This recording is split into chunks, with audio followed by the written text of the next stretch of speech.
Well, live from the Al Lawson Center on the campus of Florida A&M University in Tallahassee, Florida, it's time to bring the curtain down on the regular season for Bethune-Cookman University basketball in the 2023-24 season. The Wildcats have already booked their ticket to the SWAC tournament next week in Birmingham, Alabama. It's time to find out what seed they will be. They could be as high as 4 or as low as 6. And loss today condemns them to the 6th seed, and they could be as high as 4 if results go their way around the SWAC. They are facing the oldest of enemies, the highest of 7 hills, the Florida A&M Rattlers, who themselves are not in contention for a playoff spot. They come into the game at 6-22. We're out here. We got to put the women's game behind us. The Lady Wildcats unfortunately saw their season come to an end in a play-in game scenario in the first game of the doubleheader, and now the Wildcats are looking to put on a show on the road, down their best player as Zion Harmon is out for potentially the season. We'll see. At least he's not going to be playing tonight with an ankle injury. Hello and a very warm welcome. My name is Michael Cirillo. Once again, happy to have your company. Henson White joins me for the final time in this regular season. Henson, it's been quite a journey, but here we are at the end. Ups and downs, tosses and turns, late drama, all the sorts here with this men's Wildcats basketball team. You know, had a great time calling these games, and now all this game is for the Wildcats, if you look at it without the rivalry glasses on, is really just a seeding and tune-up game, you know, before the playoffs. Yeah. For FAMU, this is a chance to go out, end this season. It's their senior night, try to end it on a high note going into next year. All right, well, before we get too deep into the weeds of discussion about how the offense is going to look without Zion Harmon, let's go through our Southeast Toyota dealers' keys to the game. Yep. So the keys to the game for the Wildcats, I think the main point is who is going to be that, offensive kind of maestro, if you will, without Zion Harmon being there. Will Seneca Willoughby step up for that role? We've seen him take it before when Zion was hurt with that hand injury early in the season. And then for FAMU, you have to win the battle on the board. They are a good defensive rebounding team. This Wildcats team struggles to get rebounds at times. You do not want this Wildcats team to get rebounds because then they're going to be flown with transition. They love to play off the break. And then if this Wildcats team starts making highlight plays, you're going to dead the crowd out of it and make it a very hard to get through game for the Rattlers. That was your Southeast Toyota dealers' keys to the game. Visit your local Toyota dealers or sports. TourToyota.com today and take advantage of the deals on our full line of vehicles. This is a Bethune-Cookman team. Sorry, we just had the referee over here talking to us. This is a Bethune-Cookman team that is tops in the SWAC in steals per game at 10.6, has the leading stealer in BCU history in Damani McIntyre with 169. And again, if they can cause chaos on that defensive end, leading to transition opportunities, you know how this team likes to run in transition. Yeah, one of the top pace of play teams in the country. And of course, it's going to be heavy on Deshaun Dyson's shoulders tonight as a second scorer. Yeah, Deshaun Dyson, plays amazingly sometimes, and other nights it's a very cold night for him. You have to hope that he's hot going into this tournament. You can't afford to have a bad night from him, really. Hetty has to be, I think Jacoby Hetty has to take the main scoring mantle officially now. I think he has to mentally and, team-wise I am that guy. That's my role. I'm that guy. Score. He's been the leading scorer, right, for most of the season, but has dipped in the last couple of games. But now we are ready to go. Starting lineup's about to be announced here at the Lawson Center. Sparse crowd here at FAMU for the final basketball game of the season. They had their senior night celebration, celebrating the 2 seniors, Shannon Grant and Hans Lewis June. Grant warmed up today, but is listed as questionable. So we will see if the big 6'10", 300-pound senior forward plays. Other players to watch out for Florida A&M. Jalen Spear has been leading them in scoring recently, 15.5 per game. Keith Lamar, 13.7 points per game. And Love Bettis at 11.3 3. Their top three-point shooter, Morel Schramm, is out for the evening. And this is the last game of the season for FAMU. They will not be going to the SWAC tournament, so all they want to do is just ruin the night for the Wildcats. Yep. And that's, that's all you need for a rivalry game. There have been plenty of, Florida Classics and in both basketball, football, baseball, any sport really that these teams play each other in where the other team really doesn't have anything to play for and just wanted to play spoiler. That's classic across all rivalries. There's tons of times where Florida State or Florida had poor seasons. That doesn't mean they didn't want to win that game anymore. The first Florida Classic baseball series of the year is coming up in a few weeks over at the Jack. First conference home series as the lights dim here in the Lawson Center as they get ready to meet the starting lineup for Florida A and M as the hype video plays above us. They have a hype video? They do. All. Henson, I want to get your take as a student broadcaster, sitting here as your last regular season game, who's made the journey with me all season long on these broadcasts. What is your biggest takeaway from all of this? You mean as a whole? As a whole, yeah. One of my biggest takeaways is that you can kind of broadcast is if there's anybody listening that wants to get into doing broadcast, that wants to get into doing commentary, all that kind of stuff, it is very, I'm not going to say friendly necessarily, but it's not as hard to get into as you might think it is from an outside perspective.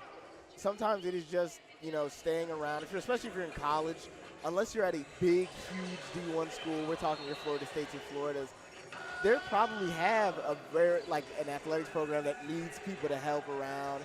And if you keep asking and bugging them about it, they'll eventually probably let you help out on a broadcast, listen in, something of that nature. And if you keep showing consistently that you can do that, they're going to give you those opportunities. And once you get that opportunity, it's about just pushing through that door.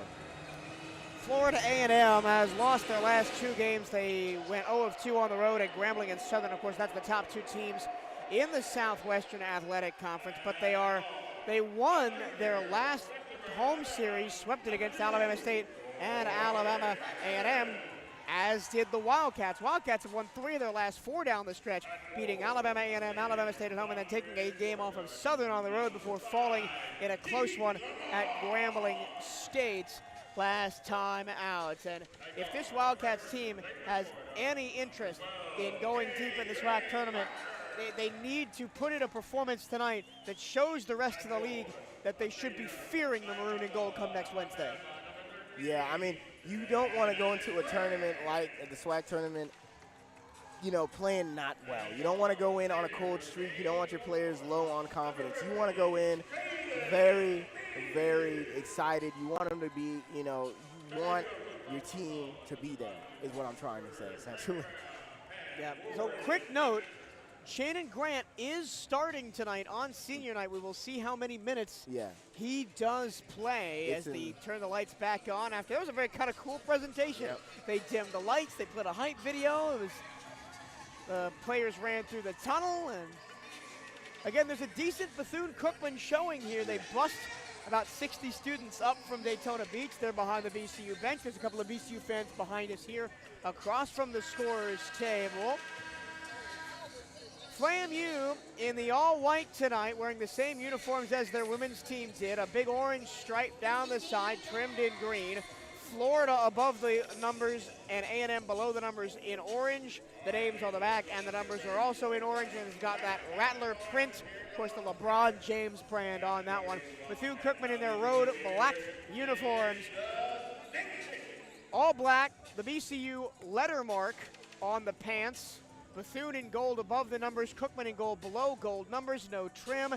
It will be James Henderson Jr. starting at center. He will jump it up against Grant at center court. Reggie Ward is also out there, Deshaun Dyson, Jacoby Hetty, and Seneca Willoughby, the 5 for the Wildcats. Rattlers go left to right. Wildcats left to right, right to left. It's the final game of the regular season for Bethune-Cookman basketball. We're glad you're joined us here on the CatEye Network radio. Ball is up, tip is won by the Wildcats, and they will control Deshaun Dyson. will get it to Willoughby. He walks across the time stripe, and here we go. First possession for the Wildcats. Willoughby hands to Dyson up top. They go weave to Hetty at the left wing. Hetty puts the ball on the floor, feeds Dyson at the free throw line, and he'll back up to the top. Get a screen, move to the baseline on the right side, looking for a pin down, won't find it. He's going to back down, spear, turnaround, jumper, money. And it's 2-0 Bethune-Cookman. Now I've seen Dyson make a lot of shots. I don't think I've seen him post up fadeaway quite like that. That's not really his game, but he hit it there. 2-0 Bethune-Cookman. Half a minute gone in the ball game.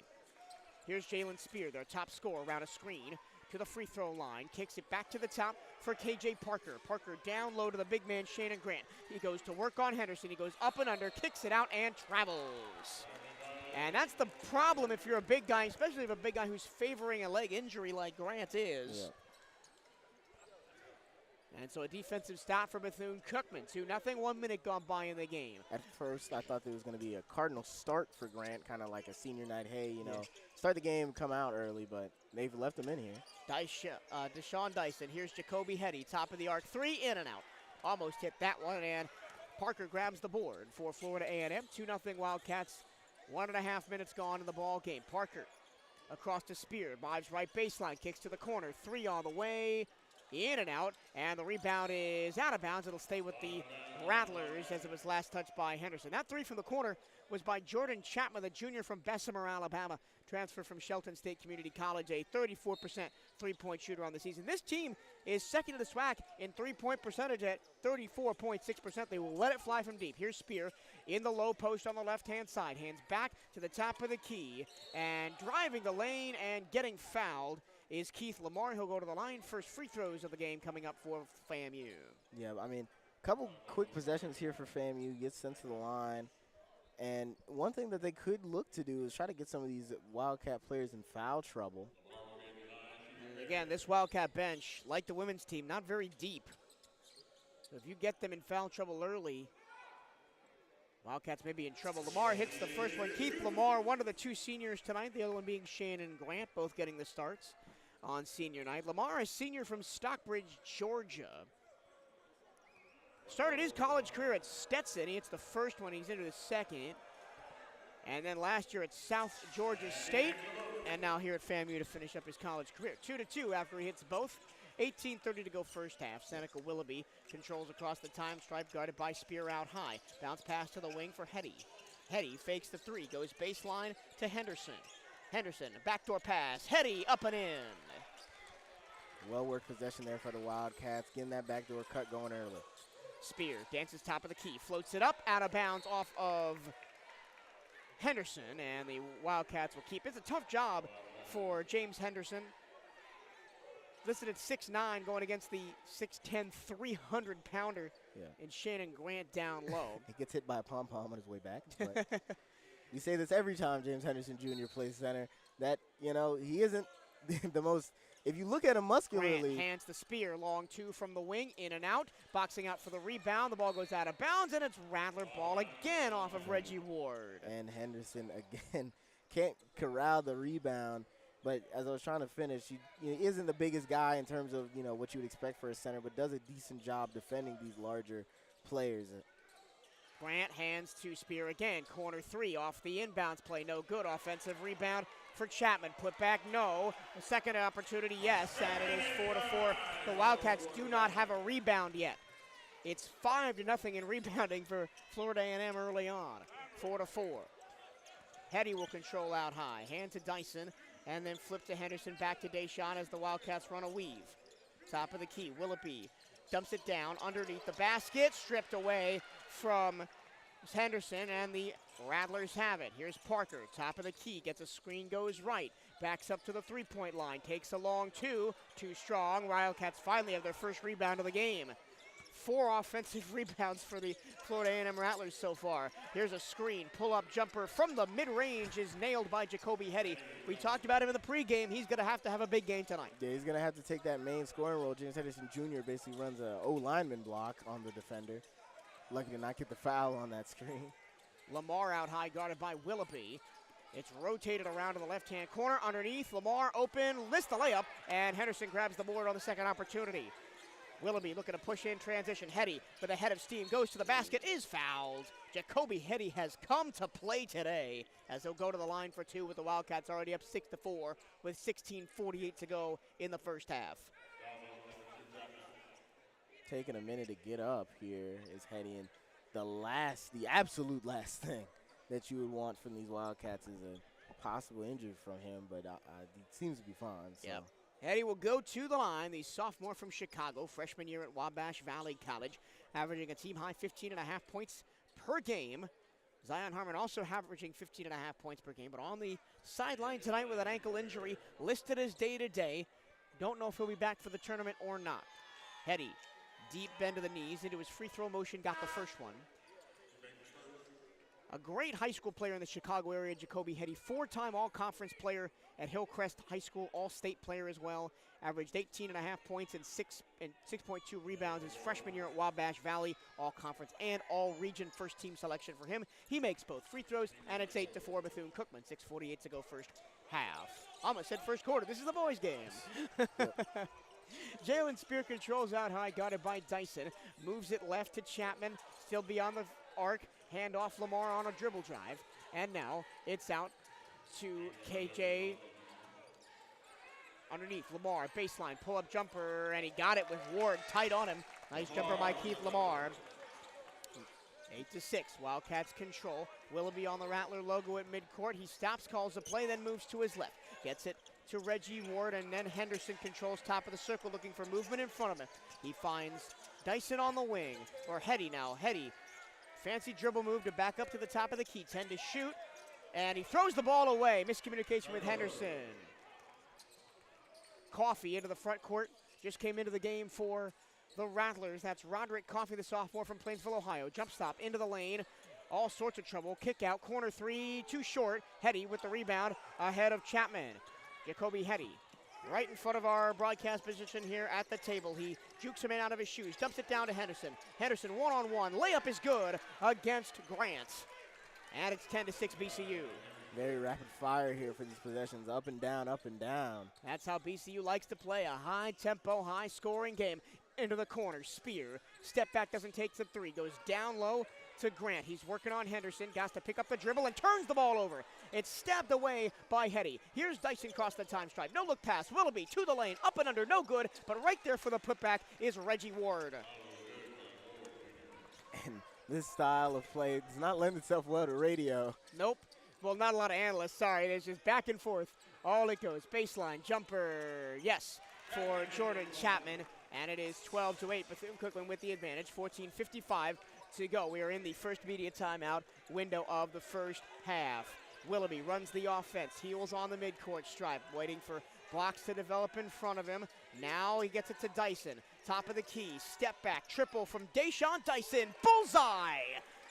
And it's 15-8 Wildcats. 14:35 to go in the half. And this is exactly the Dyson you wanted to see. Hot Dyson, where he's hitting everything he takes, he seems to make. And that's exactly what you need to. Chapman drives baseline, tries to put up a tough shot, blocked from behind by Henderson. Hetty in the open floor, 2-on-2 if the Cats go quickly. Hetty, step back, jumper, foul on his way through, and he'll go to the line even though he missed it short. And we will go to our first to the game. First ever. Media timeout. We have invented the media timeout, folks. Henson, your thoughts on a rapid first 5 minutes? Very, very quick. Same thing as the women's game where a lot of stuff is happening, but no one can really set up what they're trying to do. As Hetty already has 6, Dyson has 5. Reggie Ward got that tough layup to go. But Chapman and Lamar have been making some tough shots. Lamar went to the line for 2, but tough shots from both on all of their points really haven't been like easy looks. They've been working the ball inside. They have to take a tough fadeaway, and they're only shooting 27% from the field. So the Wildcats defense is doing a great job at the moment. Southeast Toyota Dealers is a proud supporter of Bethune-Cookman basketball. Visit your local Toyota dealers or exploretoyota.com today and take advantage of the deals on our full line of vehicles. But so far, to me, Henson, this looks like Wildcat basketball as Coach Theus intends it, right? Quick up and down the floor. They've got they forced 2 turnovers. They've gotten the ball inside. They're hitting their shots. They're attacking the glass with that second chance opportunity by Reggie Ward being a beautiful example of it. Yeah, I mean, like, a very, very quick style and tempo that he likes to play. When we're winning, that's what we see. We see a lot of quick transitions of possession and getting the ball down the court quickly, finding your playmakers, letting them make a play, going back on defense quickly, cause a turnover, get the ball back, boom. That's just how we like to play. When we have to slow down and take our time and swing the ball and set up a play, it does not lend well to how we like to play. Especially with Zion Harmon on the floor tonight. Elijah Holsaway has checked in for the first time, as well as Damani McIntyre playing his final regular season college game. Show is Deshaun Dyson tonight, and show is DJ Carter Hollinger, the three seniors for Bethune-Cookman. Here's the sophomore, Jacoby Hetty, at the line for 2 shots after the media timeout. His first one is good. And we were talking to Damani McIntyre as he was warming up. I said, how many steals you going to get from me today? He said 5. So we're going to hold him to that here on the broadcast. Yep. We're going to remember. And that's one of the reasons I love being courtside. And, yes, I love our little broadcast nest up in the corner at Moore Gymnasium. But courtside, you get to interact so much more. You get to feel the energy of the game and the way it's progressing. Both free throws hit. 17-8 lead for Bethune-Cookman. 14 minutes to go in the first half. Lamar out on top, controls for Florida A&M. Finds Coffee in the corner. Back up top, Luis June. He's one of the seniors this year. He's out high. Picked up the dribble. Harassed by Hetty. Gets it to Spear. Spear drives in the lane. Bounce pass underneath and an up and under score from Shannon Grant. Great job by Shannon Grant. For a big man, you know, that was a really smooth move he does up and under the basket. Yep. Very tough shot. This is also a chance for the Wildcats to maybe sort out some different lineups before they get to the tournament. Hetty controls out high, gets a screen from Holsaway, goes inside, floater, too strong. Holsaway gets the board, puts it back up, too strong again. Battle for the rebound, got by Reggie Ward. It's still loose on the paint, and the Rattlers come away with it in transition. Long pass ahead, Coffee into the baseline, still working inside, backdoor pass, and then thrown away by Lamar into the BCU bench and out of bounds, Wildcat ball. And we'll see Yusuf Tamara come in to replace Elijah Holsaway. He played, 30 seconds? Yeah, about. And he missed the layup, and then he's going right back out again. And we'll see Ward sit in favor of Carter Hollinger. DJ has been playing out of his mind in the last couple of games. He's increased his scoring rate to 8.9 points per game, the former Big Sky Freshman of the Year out at Montana. Willoughby back in the game. Looks for DJ at the top. Pass is not there. Yusuf Tamara posting up against Luis June. He goes spin move to his left, puts the ball up, hook shot style, no good. DJ flashes through for the rebound. Tamara battling on the baseline. It is Rattler ball. Out of bounds. Wildcats are there or thereabouts on those rebounds. They haven't just been able to secure it and then pass the ball and move it to continue the possession. They've been harassing them on the boards, which is exactly what you want to do if you're going to allow them to possibly get all those extra opportunities. Ball moved around the perimeter. Here is Keith Lamar, left wing. Lamar goes left, throws it to Coffee at the top of the key, got his defender in the air, moves in, jump shot, off the rim and in. And it's 17-12. Bethune-Cookman leads, 12:35 to go in the first half. Willoughby across to Damani McIntyre. Step back three, off to the right, no good. He's good for 1 or 2 of those a game, is Damani, but mostly in there for his defense. Hans Luis June controls for the Rattlers, right-hand side of the key. He gets a screen, goes left. Tamara is there to guard him. And a traveling violation. Good defense by Tamara. He didn't foul, he didn't reach in, just shuffled his feet, prevented him from driving the lane. Yeah, he kind of falls backwards into his arms and just kept walking. So he gets that call, and Hetty sits for a rare Mason Dorsey signing. Man, Mason Dorsey into the game, the freshman from Los Angeles, California. Somebody to this team is very high on. No, Hetty is still in the game. Yeah, Hetty's in this game. But Mason Dorsey will run Willoughby the offense. sits. Willoughby is out. Yep. Here is DJ Carter Hollinger. Now Tamara top of the key. Handoff to Dorsey. Very tall lineup in the game for the Wildcats, with Tamara at 6'9" and Dorsey at 6'5", the point guard. McIntyre slips down, gets it back to Hetty, top of the key, 6 to shoot. Baseline jumper, DJ, no good. Battle for the rebound is out of bounds. Rattler ball, last touch by Tamara, and we have another media timeout. The Starry SWAC men's and women's basketball tournaments presented by Buick returns to the Magic City on Wednesday, March 13th through Saturday, March 16th, as the league's top 8 teams on both sides look to bring home some championship titles with 2 NCAA tournament bids on the line. This year's tournament is scheduled to be held at Bartow Arena in downtown Birmingham, with all 14 women's and men's tournament games set to be broadcast live on ESPN. For more information on the 2024 Starry SWAC Men's and Women's Basketball Tournaments presented by Buick, visit SWAC.org. You can also keep it right here on the CatEye Network to hear all the Bethune-Cookman games. The men are there on Wednesday. The women, unfortunately, did not make the playoffs this year after their loss earlier in this afternoon. And it's a quick little run for FAMU to close the gap to 5 after the Wildcats led by 9. And they got away from what got them that big lead in the first place, which is running the floor. Yeah, I mean, they tried to slow down the possessions, and maybe Coach Theus is just trying to try some stuff before they go to the tournament down there in Birmingham. And it really hasn't worked for them, as I watched had the media timeout, I guess the little training mini game kind of situation they have here at FAMU, and watched about 20 free throws be missed. But that's the kind of style that they don't really like to play, and I understand that it's probably important, it's definitely important for them to get used to playing in that style, especially in these lower tempo games that they're going to be playing. Yeah, because teams will want to slow it down against them, and teams like Grambling are really good at that, or Alcorn State, who we have struggled with this season. It is Rattler ball out of the timeout. 11:49 to go in the first half. Wildcats up by 5, 17-12 in this beautiful gymnasium, the Al Lawson Center. Sparsely populated tonight for the final home game for the Rattlers on the season. Louis June controls out high, back to Coffey, and now Chapman patrols and hands it to KJ Parker, returning to the game after the timeout. Coffey drives into a double team, kicks to the corner. Louis June dribbles against Dorsey, gets to the baseline, picks up his dribble, back up top. They go inside to Chapman, who gets by one defender. Layup is blocked. He gets his own miss. It's put up, and another block, both by Hulsaway, and the Wildcats come away with it. Damani McIntyre flew through during that. Dyson, step back, corner three, bingo! Deshaun Dyson, 2 of 2 from beyond the arc, 20-12 for the Wildcats. And they're already back on the offensive possession of the Rattlers. And 2 blocks on the last possession for Hulsaway as well.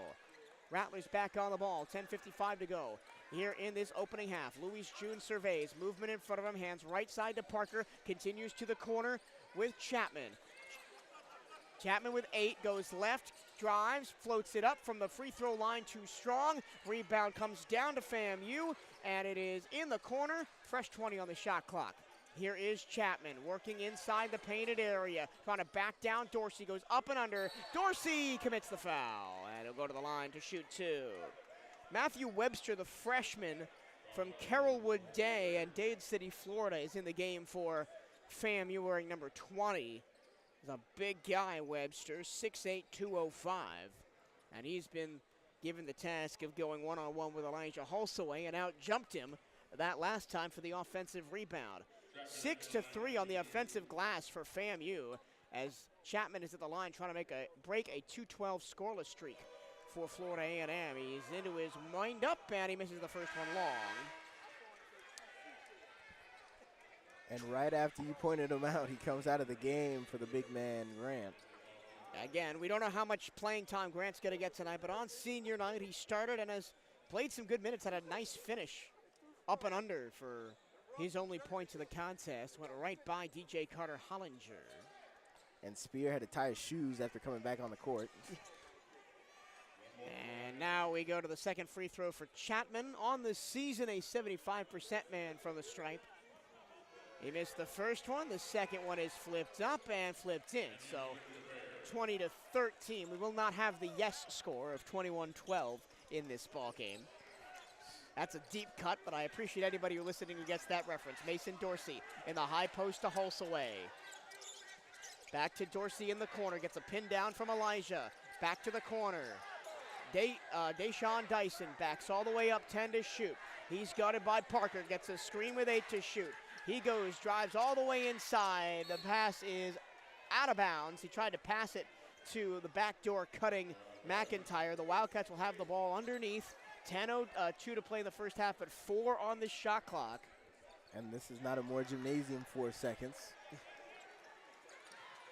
McIntyre into Carter Hollinger. He lost the ball into the corner, and he slipped out of bounds. So nothing on the possession for Bethune-Cookman. Try to do a little bit too much there with that possession. I mean, it's just went right through DJ Carter-Hollinger's hands. Yep. And Jacoby Hetty's going to come back in. McIntyre sits down. He's trying his best to just keep to box out his defender, and just ends up slipping.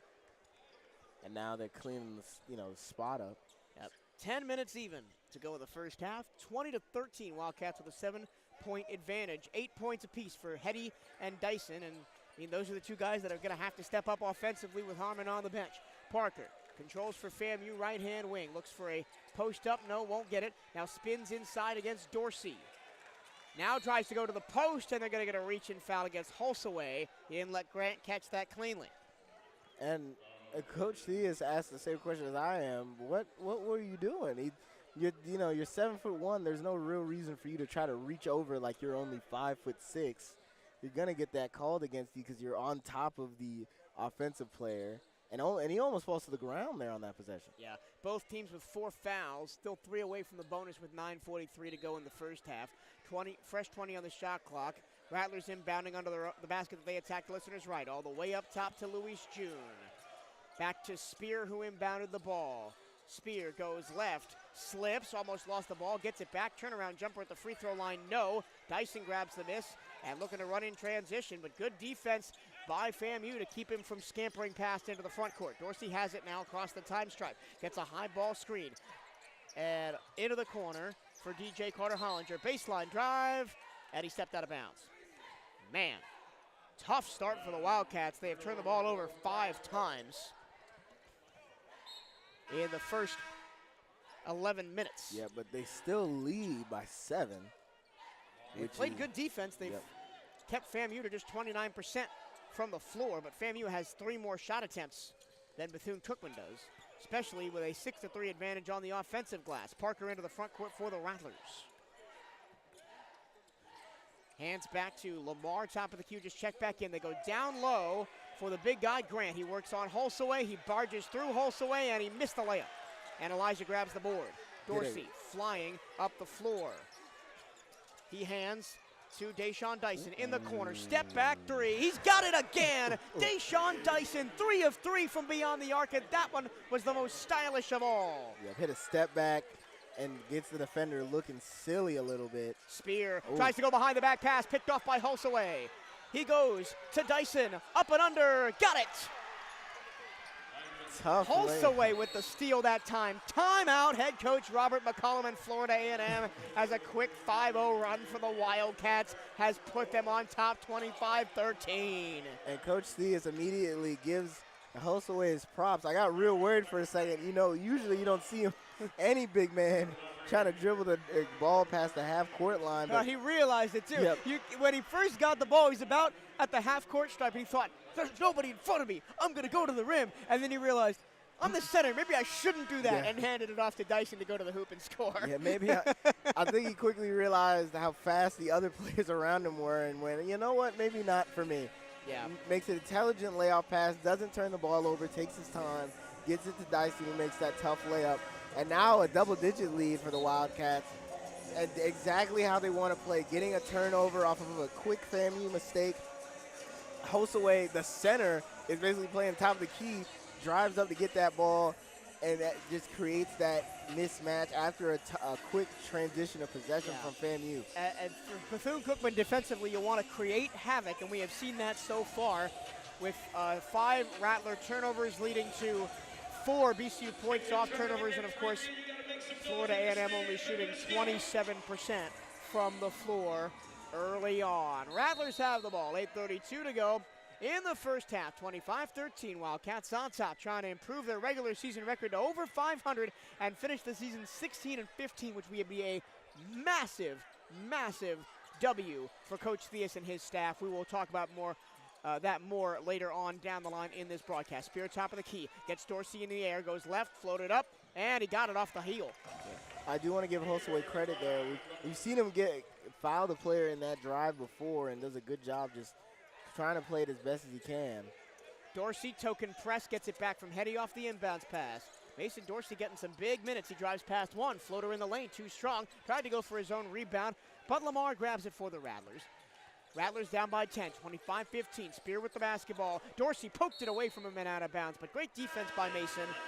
Again, just a freshman getting key minutes in this last game of the season, and that shows a lot of faith in him by this coaching staff. Yeah.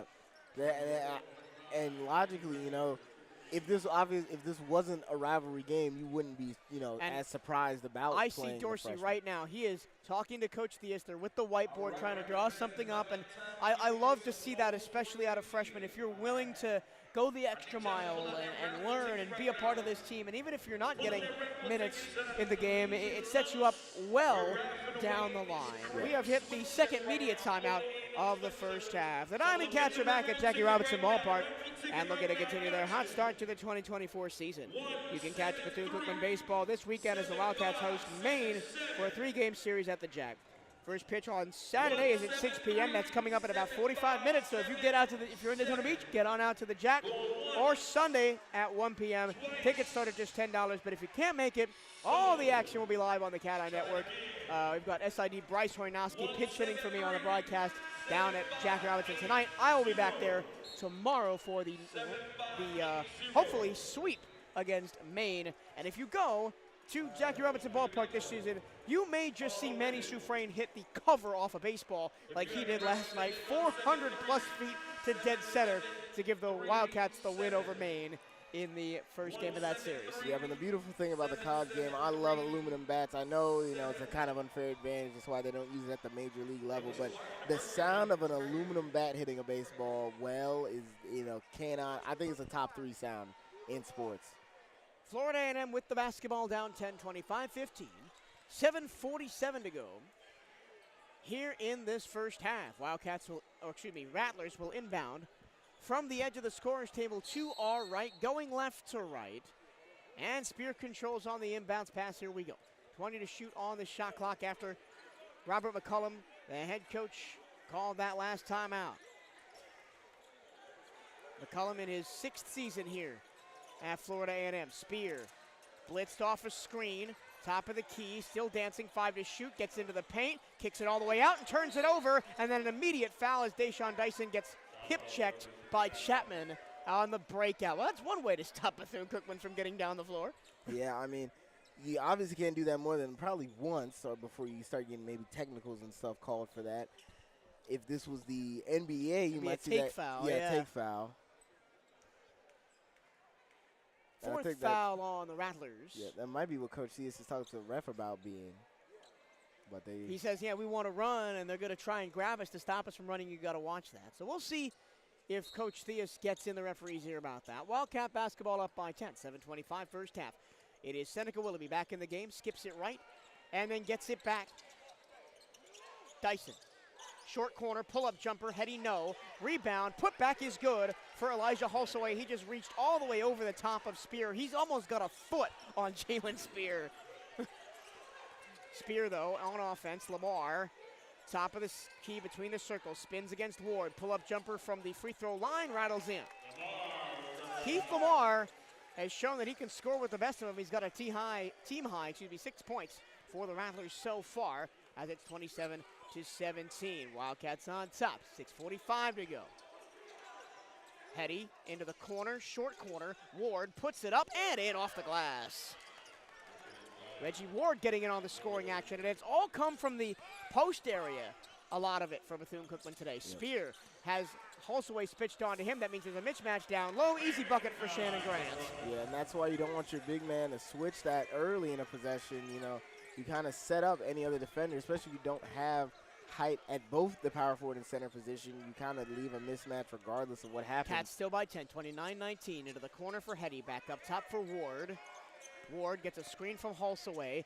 Kick to Seneca Willoughby in front of the A&M bench. Low post for Elijah. Going to work. Throws the ball away. And then it's recovered to Heady in the corner. 3 to shoot. Jacoby jumps in. No good off the window. The rebound is in there, but a foul. And Jacoby Heady is in the referee's ear thinking he got his arm, but the referee says, no, you can't jump in like the NBA players do. That was very James Harden-esque. Yeah. Trying to get a foul called there as Grant comes out, and Chapman also goes out for Florida A&M. Wildcats still by 10, 29-19. 5:52 to go in the game, in the first half, excuse me. it's nice to be on the floor to hear that kind of stuff between the players, be able to read lips and stuff. But Chase Bars in the game for the first time for the Rattlers. He'll play center. Spear gets a screen from Bars, goes around to the right side. He is double teamed. That means Parker is open. Mid-range jump shot is no good. Henderson back in the game after starting. It grabs the board.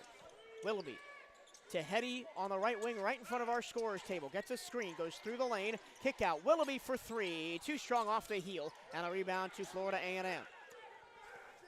Racing across the timeline, Spear. Between the leg dribble. He's switched on to Ward. Ward forgets he's there. Wide open three, top of the key. In and out. Wildcats with the rebound. Hetty immediately into the front court. Sizing up a defender. Gets a screen from Henderson. Goes left. Now throws it to Henderson in the low post. No look pass out. Dyson gets a defender in the air. Loses the ball. And it's picked off by the Rattlers. Neither team wants to score right now. No. 4:52 to go in the half. Still a 10-point lead for Bethune-Cookman. Spear goes left through a double team. Kicks it wide open. Bars underneath. Lays it in. If you're going to double Spear every time he drives, that backdoor pass is going to be there every time. yeah, and you gotta know that it's open every time, so you gotta play wide. That's what Coach Theus is telling James Henderson, who had passed by there. 4:30 to go. Dyson to Hetty in the low post. Hetty working on Coffee. He drives baseline. Has the double team switched on to him. Step back jumper money. No rim required for Jacoby Hetty that time, as he is up to 12 points. Dyson has 13 to lead all scores. 31-21. Wildcats 10-point lead. 4 minutes to go in the half. Parker to the corner. Spear, baseline drive. Gets to the short corner. Pulls up for a baseline jumper. Missed it. Hetty with the board. Jacoby moves through traffic, through a double team, gets it to Henderson, top of the circle. Henderson down low, wide open, and Ward got fouled as he went up for a one-handed tomahawk jam. He missed it, but he had a hand in his face from Chase Bars. Whew, that was almost a highlight reel play from Reggie Ward. We've seen him make those earlier in the season. Yeah, that was the most nonchalant tomahawk jam I've seen him. How he was positioned, because I know we can't, usually you would be able to see that at home, but of course we're radio only. He just kind of catches it by the basket and just goes up and just slams it and attempts to slam it with authority. Gets fouled though, and now we're going to this timeout. Final media timeout of the first half. Nike is the official outfitter of the Bethune-Cookman Wildcats. Gear up on the newest BCU Nike gear at Nike.com/Bethune-Cookman Wildcats. And make sure you are representing Bethune-Cookman University Athletics to the fullest. Buy the latest BCU gear online at Bethune-Cookman Online Store. Go to BCUathletics.com and click on Shop to find the newest BCU clothing and apparel. That's BCUathletics.com and click on Shop. Dyson with 13, Hetty with 10. But what is concerning me a little bit, Henson, is they're not really getting anything else from the rest of the squad.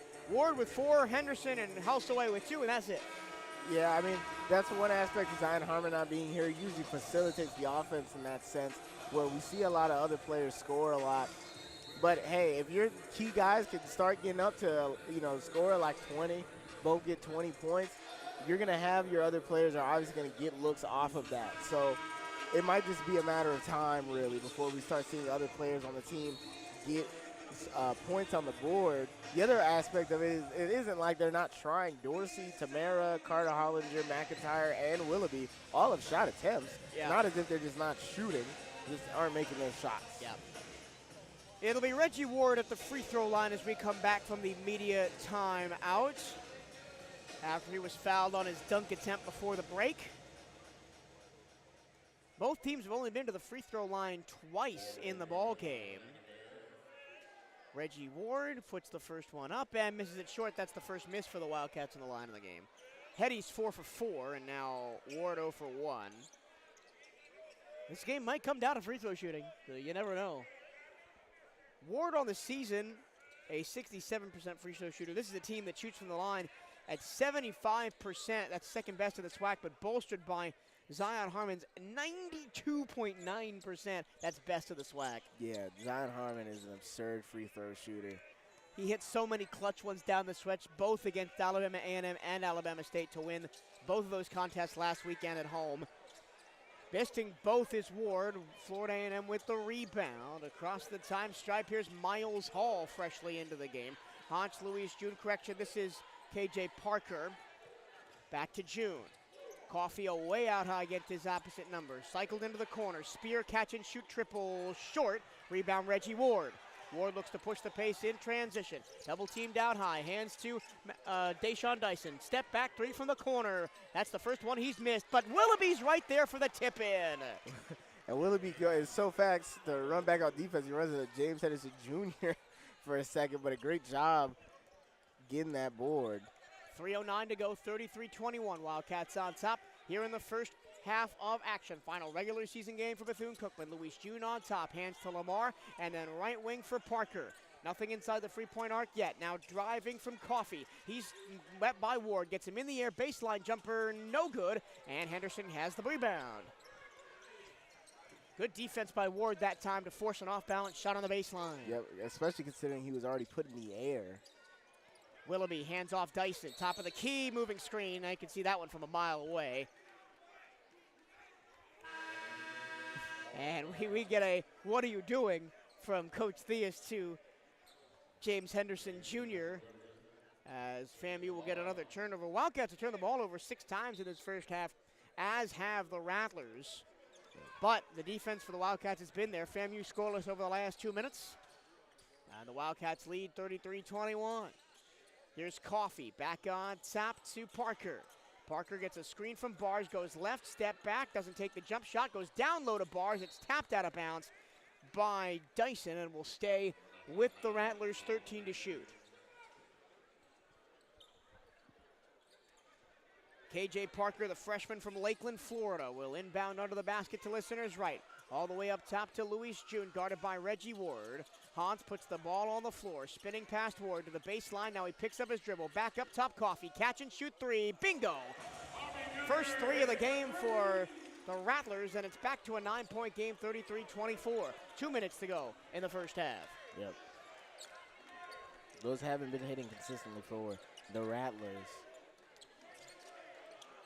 Dice heading out high in the corner, Seneca Willoughby. She dumps it down baseline. Reggie Ward going to work. He's double teamed, puts it up, bucket and one off the glass. Reggie Ward with a little flex afterwards. A tough finish there by Reggie Ward. And now he's going to go to the line. Hopefully to not miss from the line this time. 0 for 2 his first trip is to give the Wildcats back a double-digit lead. They already have it 35-24, back a 12-point lead, and would be matching their largest of the game at 33-21. Spins the ball in his left hand, now puts 2 hands on it, misses it short. Ward looks at his hands in disbelief. He's 0 for 3 from the line.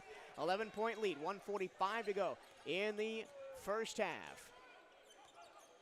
Spear controls out high, moving to his left in front of the BCU bench. Movement in front of him as the Rattlers want to play. Chase Bars, hands back to Spear, top of the key. Jalen Spear drives, floats it off the glass and in. He had Deshaun Dyson switched onto him, and that's a big mismatch. Dyson now in the front court, spins past the defender, goes for the floater, missed it. Long rebound to the corner, grabbed by the Rattlers and Roderick Coffey. A chance to cut it to just a couple before the half. 1:14 Spear, defender in the air, layup from the free throw line, no. And the rebound is batted away. Ward eventually does come away with it though. Through midcourt, hands to DJ. Back to Seneca Willoughby, and the Wildcats will slow it down with a minute to play in the first half. Up 35-26 with a 9-point advantage. Haven't seen Jacoby Hetty do his thing yet for a couple of minutes. He backs up as he's guarded by Coffey. Gets the ball to Willoughby, 10 to shoot. Willoughby gets the screen, goes right to the top of the key, picks up his dribble, throws it down low. Nobody's there, he just threw it out of bounds. A third straight turnover for Bethune-Cookman has allowed Florida A&M to get the momentum headed towards the halftime break. 44 seconds left. Yeah, really an unforced error by Willoughby. He had Hetty, who was begging for the ball behind him, and just decided to drive at the top of the key and loses control. Spear to Bars, top of the key, gets it back. He's got downhill momentum and throws the ball away. Spear had an open lane to the basket. He tried to hit Coffey for the dunk on the no-look pass and just threw the ball out of bounds. Yep. And BCU calls timeout as Coach Theus tries to rally the troops. In his third season, the Wildcats have increased their win percentage each year, 9-21 in his first season, 12-20 last year, 15-15 coming into the game, and a chance to finish above 500 at 11-7 in the SWAC. Yeah, really impressive. We've seen this team win all types of ways, blowouts, close games. You know, the most impressive part to me is that they really haven't gotten blown out or out of really any game except for maybe that Alcorn State game on the road. But everything else, they've been in till, you know, the last couple minutes. Yeah, and you could argue they obviously lost by 1 to Jackson State on the road. Maybe should have had that one. Lost by 4 to Arkansas Pine Bluff in a game that Zion Harmon missed with a hand injury. Maybe you think you could have had that one. You could be sitting up second place in the conference right now if you pick up those 2 wins. So very encouraging signs for this program moving forward, and a chance in the offseason to really sell recruits on the upward trajectory of this program. Yeah, it's way easier to recruit when your team's good than when your team's bad. Simple as that. Wildcats will have the ball. 30 seconds to go in the half. Shot clock off. 35-26. Wildcats a 9-point lead. A chance to increase it to double digits before the break. Deshaun Dyson set to inbound the ball. Seneca Willoughby also there in the backcourt. The other 3 Wildcat players, Reggie Ward, DJ Carter-Hollinger, and Jacoby Hetty all in the front court. It'll be Willoughby to walk across the time stripe. 25 seconds. Once again, 1 second different shot clock to game clock. Willoughby will let the time drain through the hourglass. And now here comes the play. He moves right, gets blitzed near midcourt. Has to get it away. Does to DJ. Here's Hetty down the lane with 3 seconds left. Got the reverse layup to go. 2 seconds left in the half. Spear, half court heave. No good. And the Wildcats take a 11-point lead into the break. Man, I thought we were going to turn it over on that last possession, but Seneca Willoughby, he got it. He did just enough. Got it eventually to Jacoby Hetty, and he did Hetty things, as he also takes the scoring lead into the half. Yeah, very impressive last little possession there for Willoughby. Obviously, you don't want to have to end up at the top of the, basically back against the wall there, and took enough time, had enough poise to get that bounce pass right where it needed to go to Jacoby Hetty, and makes and Hetty has a lot to do still, making that extremely tough layup. Wildcats with a nice advantage here at halftime, 37-26. Now you've got to come out of into the second half with the energy that you started the game with, right? We saw what happened in the women's game. The women were up 15 going into the second half, and they let it slip away. You've got to continue to play hard, keep up the intensity, and even if you're rotating guys like Mason Dorsey in and Yusuf Tamara, you got to keep up playing to the BCU standard. Yeah, I mean, you want to play, especially that start of that second half, you want to get out and just start, get out and run, get you a little lead heading, and then you can maybe take your foot off the gas, have a slower run of possession, try some stuff before the tournament with that cushion. We'll take a break for halftime. We'll be back in about 10 minutes for the Southeast Toyota Dealers halftime report. Your score at the break: the Bethune-Cookman Wildcats 37, the Florida A&M Rattlers 26. You're listening to Bethune-Cookman University Basketball on CatEye Network Radio.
Welcome back to the Al Lawson Center here on the campus of Florida A&M University. We get ready to start the second half of the regular season finale for BCU basketball. The Wildcats lead the Rattlers 37-26. It's now time for your Southeast Toyota Dealers halftime report. Your scoring numbers first for the Rattlers. Lamar has 6. Chapman and Coffee both have 5. Grant and Spear have 4. Bars has 2, and that's all she wrote for them. Parker, Webster, and Lewis June have not scored. And for Bethune-Cookman, Dyson has 13, Hetty has 12. They're your 2 leading scorers of the ballgame. Ward has 6. Willoughby, Henderson, and Holsaway have 2. Dorsey, Tamara, Carter, Hollinger, and McIntyre all have attempted 1 field goal but have not scored. Wildcats out-rebounded the Rattlers 19-16, 6-5 on the offensive glass for FAMU. Second chance points favor the Wildcats 6-5. Points in the paint also favor Bethune-Cookman 18-12. The Wildcats have forced 7 turnovers and also turned the ball over 7 times, but the Wildcats have 8 points off those turnovers. The Rattlers just 2. That gets you your halftime score of Bethune-Cookman 37, FAMU 26. My name is Michael Trujillo, back again at courtside here at the Lawson Center. Happy to have your company. Henson White alongside with me. And Henson, a long day. Wildcats can send us home happy with a win by closing it out here. Yeah, it's been a long day of Wildcat basketball. The trip down, or up rather. I always say down even when I'm going north. But northwest out here to Tallahassee to watch these Wildcats. And they've put on a show to start out this game up 11. And hopefully they'll keep that energy that they had in spurts. We've talked about it ad nauseum at this point with this Wildcats team. They are a very hot and cold team. They will go on stretches where they will score, 15, 20 points, 10, 15, 20-point run. And if they're not on a run, they are scoring maybe 2, 4, 6 points in that span. And you can't afford to get cold, or if you do get cold, you got to bounce back from it quickly. Yeah. But tonight, they've done a great job on the defensive end. They've only allowed the Rattlers to shoot 35% from the field, have held Chapman to 2 of 7, Spear to 2 of 9. Lamar's the best shooting guy out there, 50%. Grant actually has a 2 of 3 shooting percentage. Yeah. We do have confirmation of 1 final score in the SWAC so far. Jackson State beats Mississippi Valley 59-56. It was close. But so Mississippi Valley finishes 1-17. Jackson State finishes 11-7. The Wildcats win today. They will also go to 11-7. If Texas Southern loses, they will also go to 11-7. There's a big old car crash in the middle of those SWAC standings. And if Alcorn State and Southern both have the same record, they tie. So all sorts of tiebreakers to figure out seeding over the next couple of days. Yeah, I mean, I wish the SWAC gave us like the guidelines that they go by for seeding. It's called the Foldy. Have you ever seen a Foldy sheet? Yeah. Where you fold the sheet out for each like individual permutation. We need a SWAC folding sheet. Yeah, that would be nice. But we're gonna start up soon. We're about 50 seconds out from bounce in for the second half. But yeah. Mississippi Valley State had their Sports Center moment earlier in the season. They did. With their fans storming the court. They went 1-29 on the season for Mississippi Valley State. That's a tough year out there. But shout out to the guys at the Valley Sports Network. I don't think you're listening to this, but shout out anyway. I mean, y'all do a great job keeping the energy up even through a tough season out there. We'll be out there for football next year. And in the court. All right. What? In the field. Yep. In Valley. All right, we are just about to get ready to start the second half here at the Al Lawson Center. The Rattlers will start with the ball. They attack the basket to listeners' right. They wear the all-white home strip, orange numbers, orange Florida above the number, A&M below, and the Rattler skin pattern. Correction, Rattlers go right to left in this second half. Bethune-Cookman in the all-black on the road, gold numbers, gold trim, gold Bethune above the numbers, and Cookman below, and here we go. Jalen Spear takes the inbounds pass, and we're rocking and rolling for the second half of basketball. Glad you could join us here on the CatEye Network for the regular season finale on the hardwood. Jordan Chapman controls outside for Florida A&M, goes into the middle for Lamar. Pull-up jumper blocked by Reggie Ward. All the way out to midcourt. The ball is chased all the way out by Hetty. He controls high left wing side and goes back to Seneca Willoughby and reset the offense. Great defensive start to the second half by the Wildcats, forcing a turnover. Yep, did a great job and not losing the ball on the backcourt there. It was close to doing it. Hetty takes his time, and now the Wildcats offense taking time off the working around clock. the perimeter, 9 to shoot. Ward drives baseline, gets by one, and zips a pass only to Parker and turns it over. Parker all the way, coast to coast, puts up a layup, rolls it off the rim, no good. Offensive rebound for Florida A&M. Kick out Lamar. Wing three, catch and shoot, good. Got a rebound. Yeah. Got a rebound. At first I was going to say Willoughby was good to not get the foul there as Dyson's in the corner. Dyson skips a pass inside Henderson. Overhead pass to nobody, and it's another turnover. And, I mean, I kind of want to draw the parallel between the women's game, but this is exactly how the women started their game. Up 15, and second half, up 15. We know how that went. Yeah. You cannot let a team like this hang around, a team with nothing to play for on their senior day. 37-29, Rattlers down, but with the ball. That ball's thrown to the corner and out of play. It'll be Wildcat ball. So turnovers beget turnovers. They tried to do the same thing. Shannon Grant was underneath the basket trying to find somebody in the corner, and nobody was over there. Yeah. The thing was, with Dyson was open. He had more time to try to set it up more and just kind of threw it over to him, and kind of shot over, threw it, ended up out of bounds in the corner. Willoughby hands to Dyson, then gets it back. Top of the key, looking for movement in front of him. 18 to shoot. Hands Deshaun Dyson. Double teamed out high.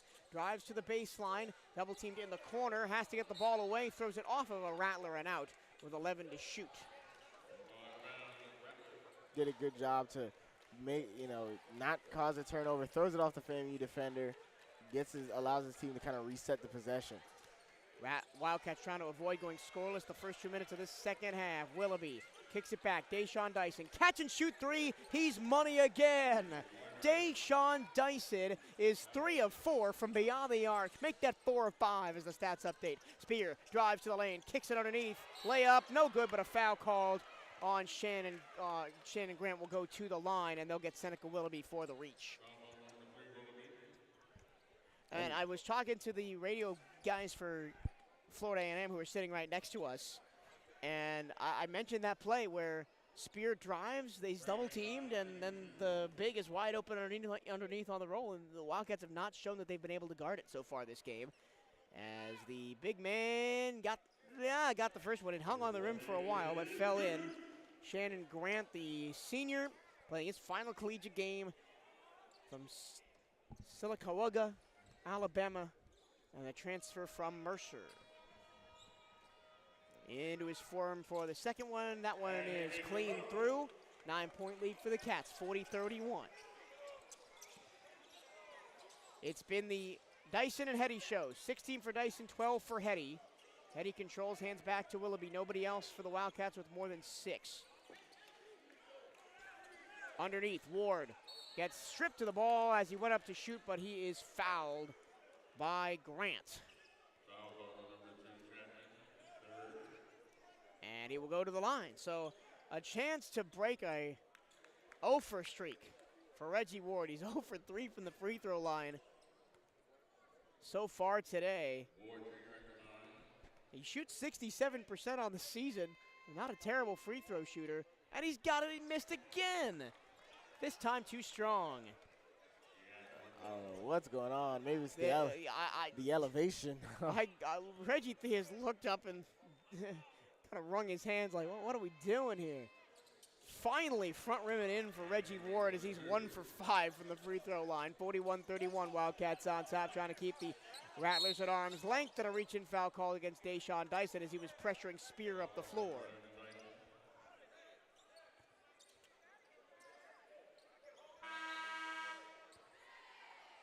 And we have a substitution. Matthew Webster, the freshman, comes back in, replacing Grant.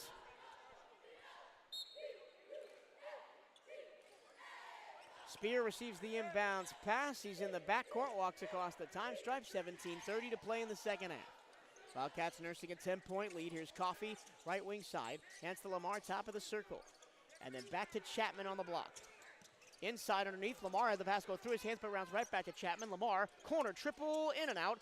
Chapman skies for the rebound. It's out of bounds, and it's last touched by Ward, so it'll stay with the Rattlers. Oh. Wow. I thought that was last touched by Lamar. As Coach Theus tells Chris, which is apparently the referee's name, to help his other refereeing friend All right. out. Lamar, top of the circle off the inbounds pass from Spear. Chapman bodied up by Hetty. And now Spear drives to the free throw line. Offensive foul on a push-off. And Deshaun Dyson has some words to say after Spear pushed off on him. That was a here or there call, but the Wildcats do get it. And that's the first foul on Spear. Nobody really in foul trouble except Chapman, who's got 3. Nobody else in the game has more than 2. Willoughby controls for the Wildcats, 17 minutes to go. High post, here is Henderson. Handoff Dyson. Bounce pass back to Henderson. Pick and roll, beautiful, as Henderson lays it in. Yeah. Nice, well-worked play, simple passes, and a simple score. 43-41, Wildcats with the advantage. Spear on the right corner, hands it off Coffee. Out to Lamar, jab step, pulls up long 2, missed it short, and the rebound is in and out of the hands of Webster, but he eventually corrals it. Extra possession for the Rattlers. Spear drives to the free throw line, spins, fall away jumper, good. That was a tough bucket by Jalen Spear.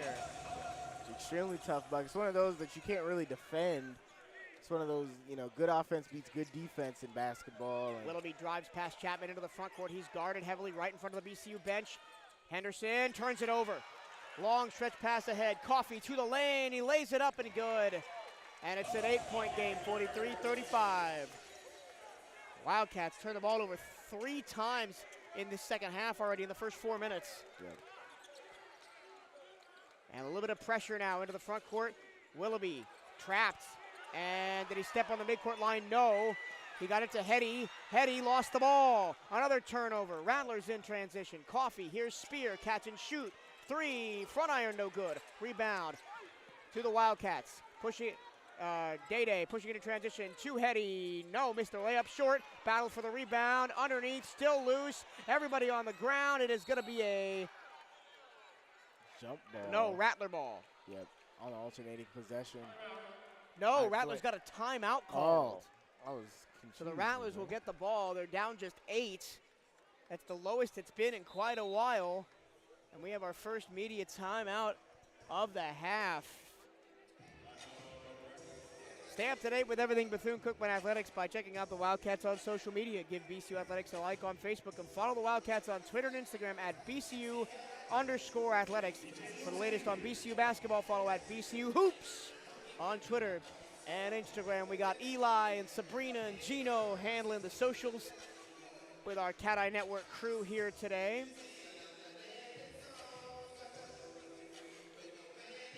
Always a fun So, time. yeah, timeout was called by Florida A&M. No jump ball, so possession arrow remains with Bethune-Cookman. But not possession of the ball. But not possession of the ball. Quick little 5-0 run for the Rattlers have got them within 8, 43-35.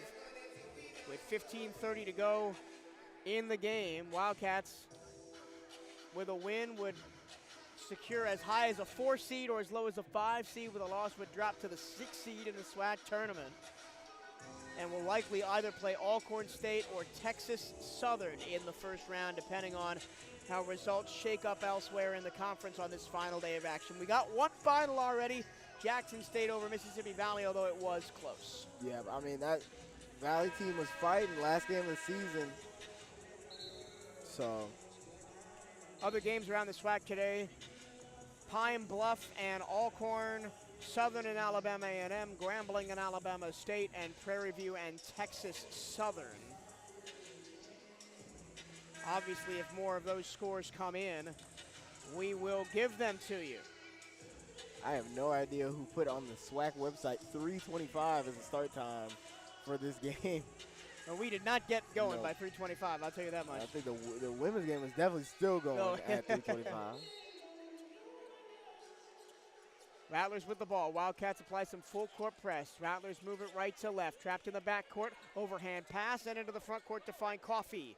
Coffee, stutter step, low block, baseline jumper, no good. Rebound by Ward. That shot was taken by Webster. Willoughby pushes it in transition.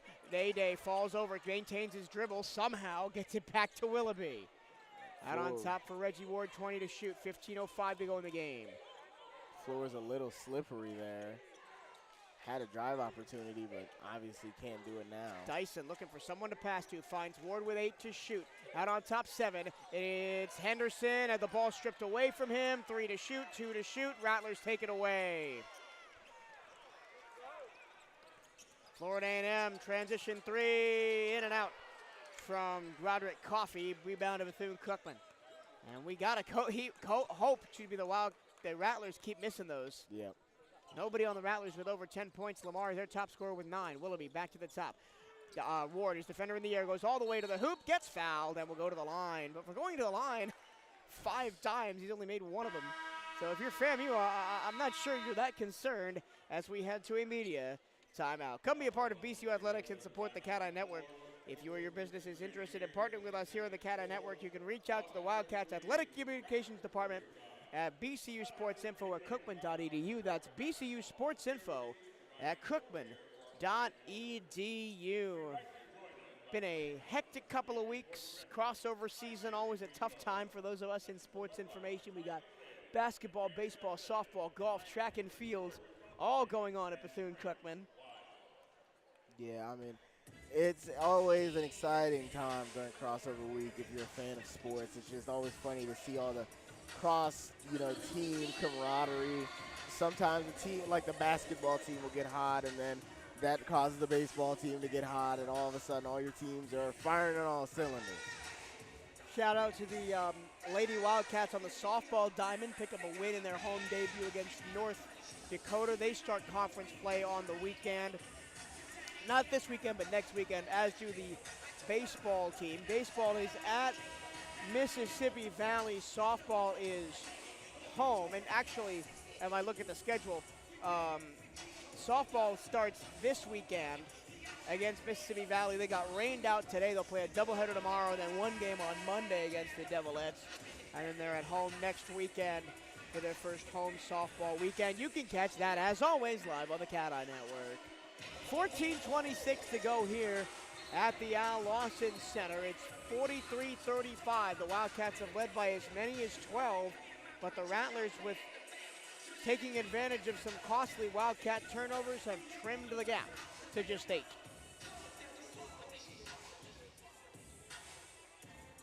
Reggie Ward at the line after getting fouled by Matthew Webster right before the timeout. Ward, of course, 1 of 5 from the line in this game. He puts the first one up, and it's no good. Long again. Somebody's going to be shooting free throws in practice. Yes, that's crazy. Wildcats scoreless over the last 2:25, which has allowed the Rattlers to close to within 8. Ward again got it this time, 1 of 2. 44-35, 9-point lead, 14-25, and counting in the game. Jalen Spear trapped by Dyson in the backcourt. Now he gets across the time stripe with 2 seconds to spare. Spear moves to the right-hand wing. High post for Coffee, and around to Lamar. Gets heady in the air, goes up, and is fouled by Reggie Ward, and will go to the line. Yeah, Reggie didn't really set his feet. Pretty obvious foul there. Yep. Ward picks up his first foul. The only player in the game with 3 is Chapman for Florida A&M. He's not on the floor right now. Keith Lamar, the senior from Stockbridge, Georgia, playing his last collegiate game today. He puts one up and in off the rim. Top 50 player in the state of Georgia coming out of high school. Only averaged 1 point per game in 2 years at Stetson before going the junior college route and finding his way back to the D1 level here with FAMU this year. He made them both. 44-37, the Wildcat lead. Willoughby walks across the time stripe. He's guarded out high by Spear, waiting for things to develop in front of him. Throws it into the high post. DJ Carter-Hollinger tried to throw it underneath the basket to Hetty. The pass is deflected out of bounds. Now the Wildcats will maintain it, 11 to shoot. And there's not been enough urgency for the Wildcats on the other end of the floor in this second half. They feel like they're in cruise control, which you can't be in a rivalry game like this. Yeah, you can't be in cruise control only up.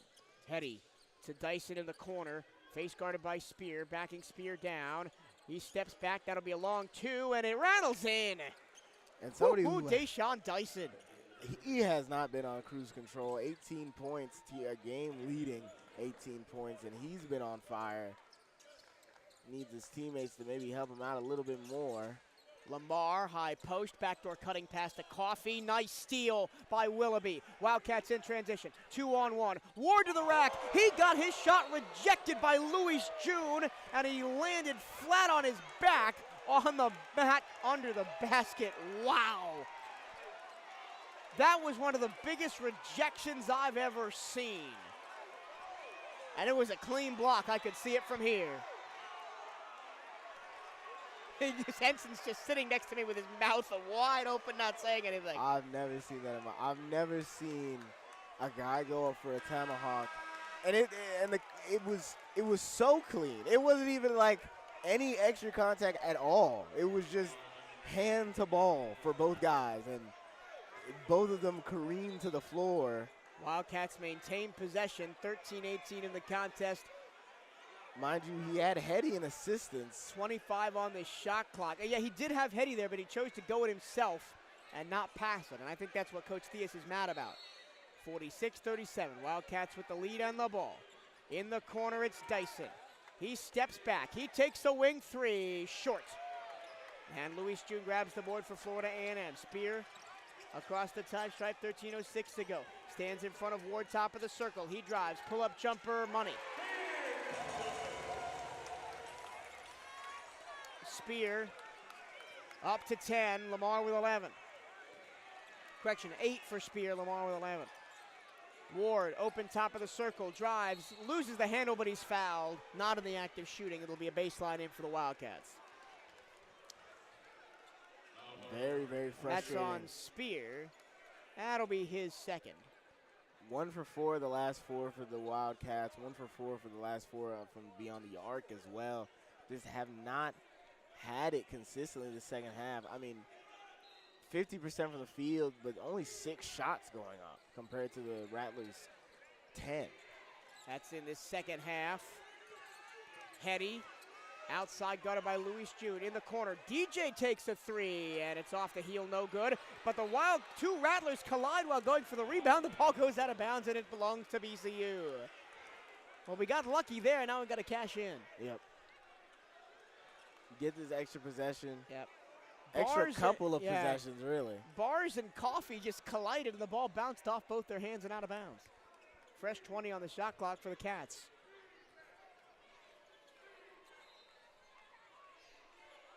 Lobbed up to DJ. And Hetty backing a defender down. A defender goes to the ground. No foul called. Missing the layup is Hetty. And the rebound goes to Florida A&M. Again, the Wildcats cold from the floor in this second half. And this is what we talked about. When they're not hot, they are ice. Spear to Bars, outside Luis June. Catch and shoot three, left wing, no good. Long rebound comes straight back to him. He drives, baseline floater, too strong. Bars is there for the putback though. It's a 5-point game, 46-41. The Wildcats is led by as many as 12 and led by 10 plus for the majority of the contest. Willoughby slips and is a foul called against Spear. That's a tough break for Florida A&M. Willoughby slipped at the top of the key. Spear tried to rip it away and ended up fouling Willoughby as we head to a media timeout. There is no BC without you.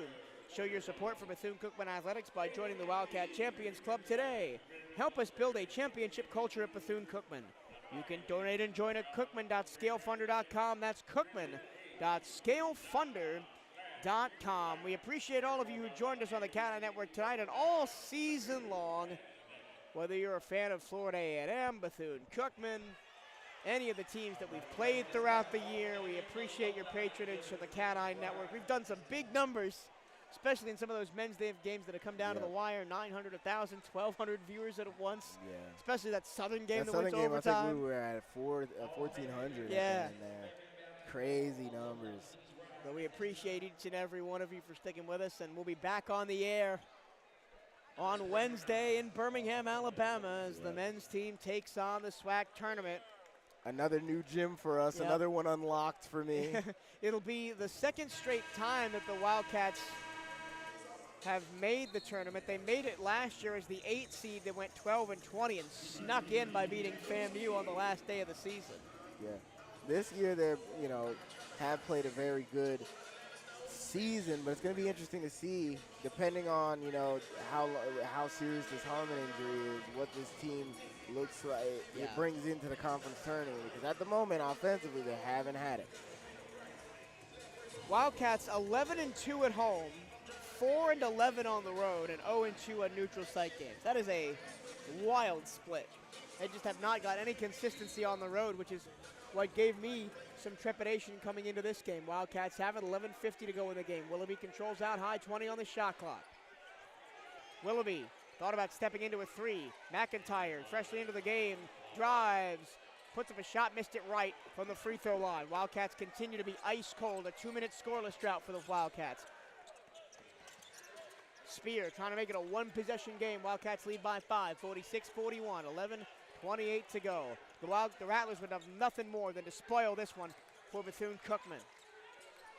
Spear guarded by Dyson. Deep three. Oh, he got it from beyond NBA range. And it's a 2-point game, 46-44. Timeout, Bethune-Cookman. No timeout. I thought I heard a whistle. Yeah, we did hear a whistle, but I don't know what it was for. Wildcats will play, 11 minutes to go. Hetty, he's been quiet in this second half. So have the rest of the Wildcats, to be fair. 9 to shoot. Willoughby goes left, takes the three. Short, nobody there for the board.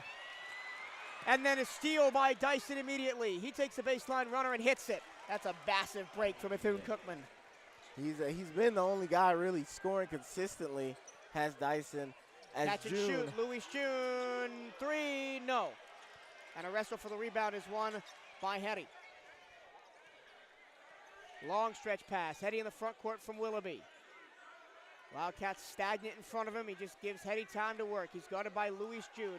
Now he gets the screen from DJ, pushes Louis June off of him, no foul. Gets another screen, a moving screen from DJ Carter-Hollinger, and it's a turnover for the Wildcats. Turnover number 13 for Bethune-Cookman. This is a team in BCU that turns the ball over 14 times a game. That's 9th in the SWAC, but they force 16.7 turnovers a game. That's 2nd in the SWAC. Yeah. But, man. Wildcats struggling right now, up by 4, 48-44, 10-10 to go. Spear controls, guarded by Dyson, gets a pick from Louis June to his left in front of the FAMU bench. Off zoom action, there's an off-ball foul as Coffey was being held by Damani McIntyre. And Mason Dorsey set the check back in for Seneca. Yep. And without Zion Harmon, that's your next guard up kind of situation. We saw him get a couple minutes earlier in the season. Yep. 5 fouls committed by both teams in the half as we are under 10 minutes to go now. Spear, dribble handoff top of the key to Coffey. Now Louis June. He's double teamed out high. Back to Spear between the circles. Gets a screen from Bars. Goes left, step back. That'll be a long 2. It's no good. Long rebound. Grabbed by the Wildcats. Ahead. Dyson skipping through the lane. Backs up to the right-hand corner, and he's reached in upon by Louis June. The three-pointer is no good, and it's not in the act of shooting anyway.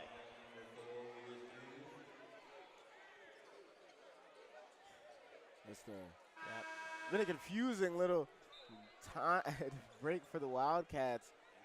4 of 11, 1 for 4 from 3. The Wildcats being outscored 18-11 in this half. Very similar to the women's game where the first half, and especially that second quarter, was great for BCU, and they just kind of went away in the second. BCU just won for its last 7 from the floor. Handoff Dorsey. Top of the key, doesn't take the 3. McIntyre will, though, left wing, too strong. And the rebound, Dorsey fighting with it on the floor, and he got it back to Dyson. Fresh 20 for the Wildcats. Dorsey, top of the key, drives, underneath the basket. McIntyre, all kinds of contact, no foul. He looks at the referee in confusion. That's a foul. But Spear skips through the lane, lost the ball. Wild basketball now. DJ on a run. That's a He foul. is fouled. He is mauled as he went up in transition by Roderick Coffey. Didn't even get a chance to try and throw it down. Coach Theus, I think the other ref's name is Mike. Yeah. Had called Mike's name about 15 times there. Second steal by McIntyre. We're Yep. keeping track of those, remember. He might get to 5 yet. Yep. And honestly, if I'm Coach Theus, I would ask for that to be looked at. Yeah, I think he is. And they are going to go to the monitors here. I don't think there's much of a chance of getting this called a flagrant, but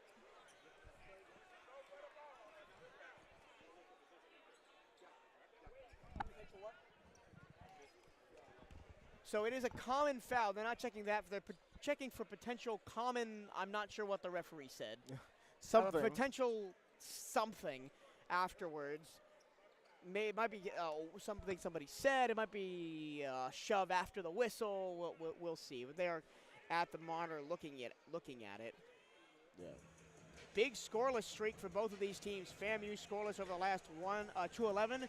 Wildcats over the last 135. BCU leads at 48-44. 9:05 to go in the game as we are in a review mode for the referees at an altercation that happened after the whistle, and nothing happened. It'll just be 2 shots for DJ Carter Hollinger. And if the Wildcats just get hot here, because as we say all the time, game of run. Wildcats get on a run here, and it's a good little, 4 or 5 minute, 3, 4, 5 minute run.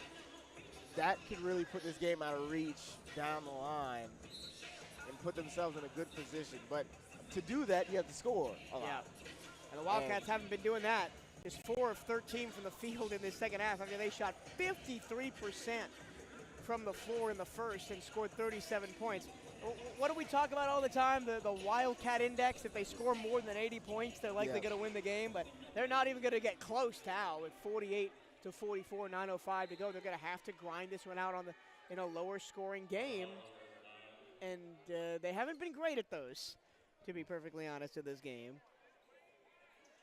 In this season, rather. As DJ Carter Hollinger, First one, no good. Wow. Wildcats, usually a terrific free throw shooting team, and has abandoned them today. Just 6 of 12 from the line. Of course, most of that is Reggie Ward. He's 2 of 7. Hetty's 4 for 4. But Hetty's kind of been invisible here in the second half, and he missed them both, did DJ. Unreal. Chance to cut it to a 1-possession game.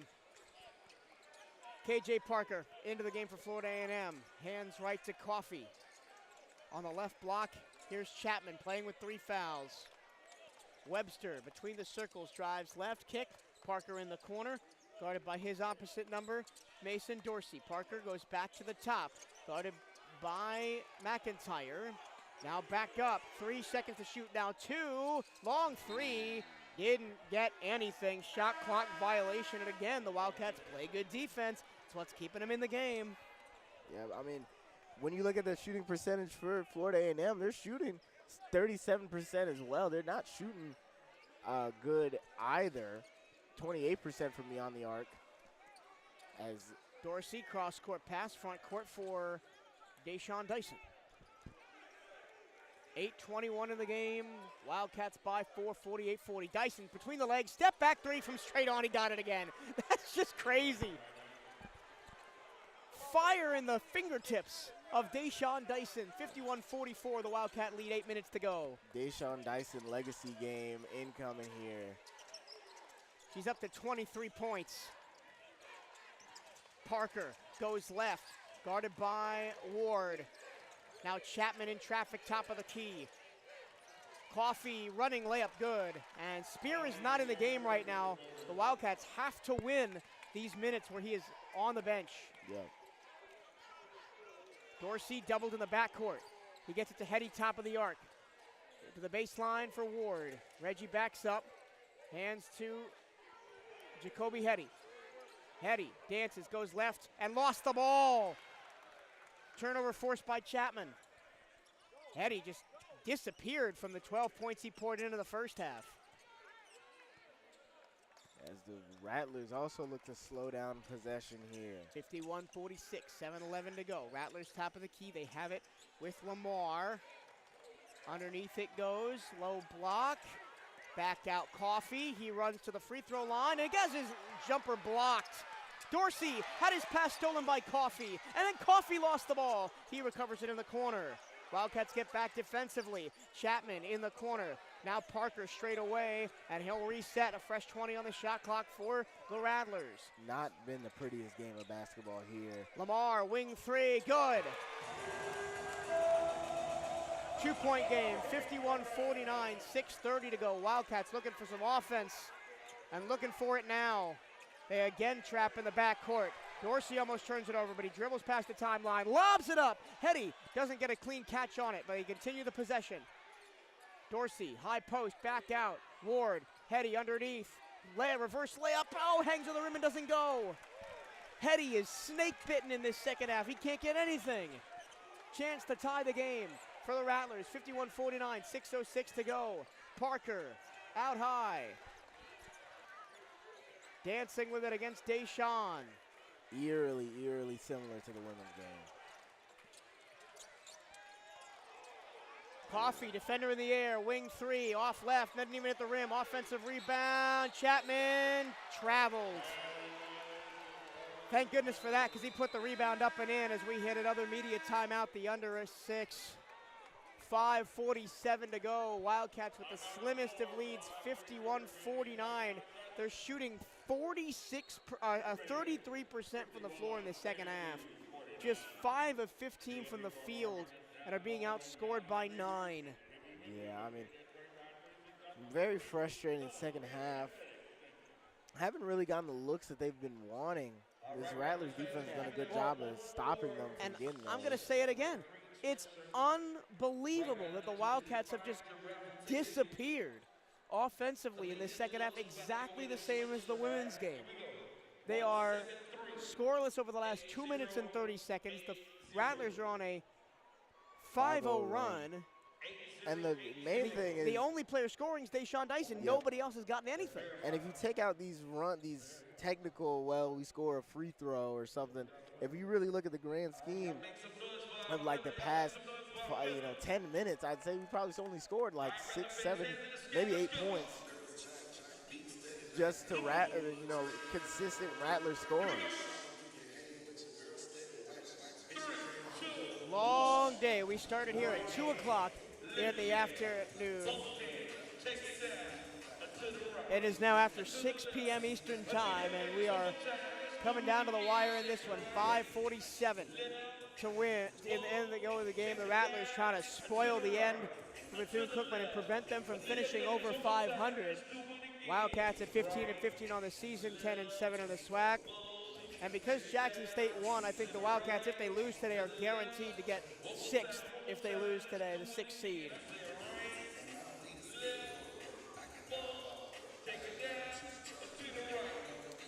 They are dancing here at the Al Lawson Center. And why wouldn't you? Your team has been showing up in this second half, and the Wildcats have gone quiet. Here we go. Wildcats with the ball, up by 2, 51-49, 5:46 to go. Full court press from Florida A&M. Dorsey throws it across the court to Ward. Ward into the front court, double team, back to Dorsey, and he will run the offense with his heels on the Rattler logo. 18 to shoot. The freshman doesn't move a muscle for 5 seconds. In a big spot here, now the senior, Deshawn Dyson. Back to Hetty, long three from the right wing, in and out. Another defensive rebound for Florida A&M. They're out rebounding us now 30-28. A chance to tie the game or take the lead on a 5-0 run over the last 2:58. 3 minutes without a bucket for the Wildcats. And an off-ball foul going to be called against Reggie Ward as he was holding Chase Bars at the free throw line. And that'll be a 1-1, I think. No, not yet. One more foul to the bonus. Yep. having those doubleheaders. The women's game has a different foul counter than the men's game. Now the Wildcats are in the single bonus. If they were to be fouled, they would be shooting a 1-and-1. Spear back in the game. Inbounds on the baseline. High to Chapman. Hands to Keith Lamar.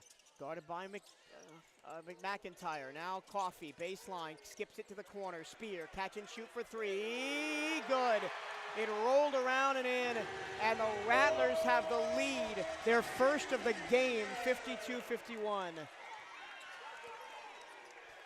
Again, the full court press comes. Dorsey walks across the time stripe. It's Jacoby Hetty out on top. Hands to Dyson, who's the only person in a Wildcat uniform that has been able to score points right now. 8-0 run for FAMU. He gets a screen, goes right, double team into the corner, kicks it out. Hetty back to Dyson. Gets his defender in the air, throws up a shot. It's off the backboard, no good. And was there no foul on that? I'm sorry, that's ridiculous. Dyson got caught upstairs with a knee to the chest, and there's no foul on the shot. That's unbelievable. Rattler ball. They lead by 1, 52-51, with 4:22 to go. I don't believe that. Anyway. Everything tilted in favor of the Rattlers right now. Spear across the time stripe, 4:20 to go. 52-51 Rattler. And they still are on the logo. Here's Coffee, Spear, dribbling, now between his legs, backing up into the paint, slips, stands up, free throw line jumper, nylon. 54-51, three-point lead for the Rattlers. The full court press comes again. Ward into the front court, back to Willoughby, right at the midcourt stripe. Wildcats have not scored in almost 5 minutes. Hetty. Dyson out high, denies the screen, goes left. Tries to step back three, hand at his face, too strong. Ward the rebound. He goes to the lane, left-hand layup. Finally, the Wildcats are on the mark. Still a 1-point Rattler lead, 54-53, 3:19 to go. Took a Herculean effort to get those points there. And still, as you said, a 1-point deficit for the Wildcats. And that's another a foul against Ward as he bodied up Bars at the top of the key. Final media timeout of the game. Ward picks up his third. I don't believe it. That's crazy. 1-point lead for the Rattlers. The Wildcats have led by as many as 12. They led for most of the game, but just cannot buy a bucket until that Reggie Ward putback a few seconds ago.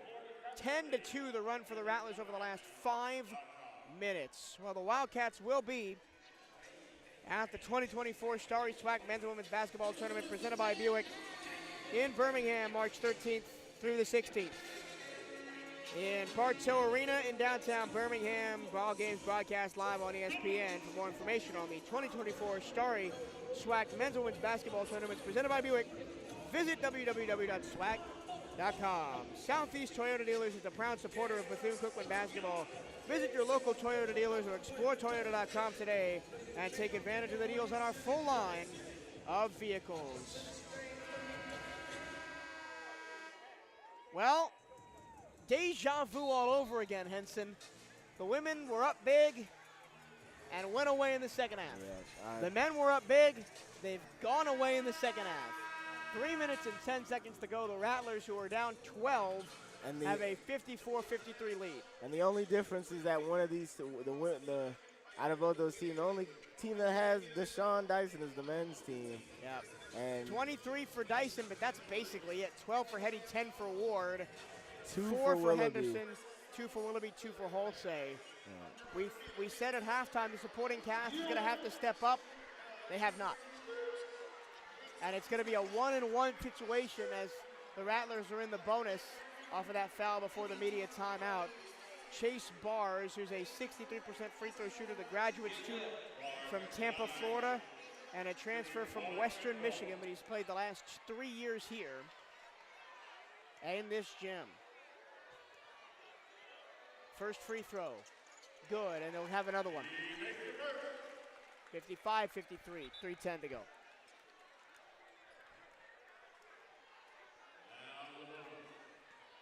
Still tons of timeouts for both teams. Wildcats have 3, Rattlers have 2.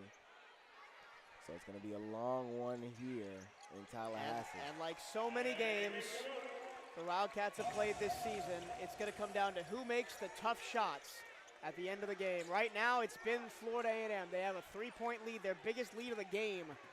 Willoughby into the front court. He's high left wing side to walk back to the top. No movement in front of him. 13 to shoot.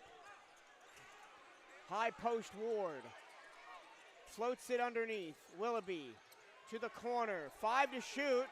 Dyson driving, puts it up, high off the glass, no. Ward the tip in, no. A third attempt is ripped away, and Florida A&M have the ball. Long stretch pass ahead, and Coffey can't catch up to it. So the Wildcats catch a break, but again lit on the basket. Yeah, no off-ball movement whatsoever. ISO ball for literally every player that touched the ball that possession. And they don't make the tough shot. Don't create a good look and almost, give up an easy 2 if it wasn't for outstanding defense off the transition. Cats down by 3, 56-53, 2:32 to go. Full court press from Florida A&M. Seneca Willoughby receives the inbounds pass. He walks to the time stripe, throws it across and then in. Hetty bumped off the ball by Spear, and he'll go to the line for a 1-and-1, and Spear raises his hands to the sky. Says that was my fault. Jalen Spears' 4th foul. But now a 1-and-1 for Jacoby Hetty. He has not scored a point in the second half. He's 4 for 12. He was 4 for 5 in the first half. Ice cold. And Damani McIntyre comes back in. You're going to need a few more of those steals from Damani. Yep. In the last 2:25. Said he was getting 5, needs 3 more. Hetty, deep bend at the knees, puts it up and in. Wildcats down by 2, 56-54, 2:25 to go. This potentially one of the lower scoring games in the SWAC conference this season, especially the ones the Wildcats have played. And BCU in this second half, either intentionally or not, has played right into FAMU's hands. Hetty's second free throw, good. And it's a 1-point game, 56-55. Full court press for the Wildcats. Chapman receives the inbounds pass. He traveled! Yes, he did! He took 3 steps. Yep. And the Wildcats have a chance to take the lead. Took 3 steps and forgot to pass the ball. He gets to travel. 2:21 now, and they really need to get a good look here. No center in the game for the Wildcats. Hasn't been a center in the game for the Wildcats for a while. DJ's in. He'll play the 5, quote-unquote. Hetty, outlet pass to Ward from the baseline. Fresh 20 on the clock for BCU. Dribble handoff to Willoughby. He'll run the offense from the top of the key. Heels on the Rattler logo at midcourt. Looking for movement in front of him. High post for DJ. He's reached in upon. And that's 5. He's gone. And no, the foul's on Bars. Oh, no. Wishful thinking there, but Jalen Spear was nowhere near that play. Well, he flashed across and then he'd react. Wait. It is on Spear. Yeah, I thought that was on Bars. And he's arguing his case right now. So Jalen Spear, top scorer for the Rattlers, is out. Again, the deja vu from the women's game. And hopefully the men's team can score with now their leading scorer off the court. Spears played a great game to this point on both offense and defense. Yep. 5 assists, 16 points, leading in both of those things for the Rattlers. And it's a 1-and-1 for DJ Carter Hollinger. His second trip to the line of the game. It's up and no good. He's 0 for 3 from the line. The Wildcats continue to struggle, 50% from the charity stripe. 2 minutes left. Rattlers by 1. Timeout. Timeout Rattlers. But important to note, they only have 1 timeout left. So if the Wildcats can get it going, they won't have much to stop them. This is a Bethune-Cookman team that is second in the SWAC in free throw percentage.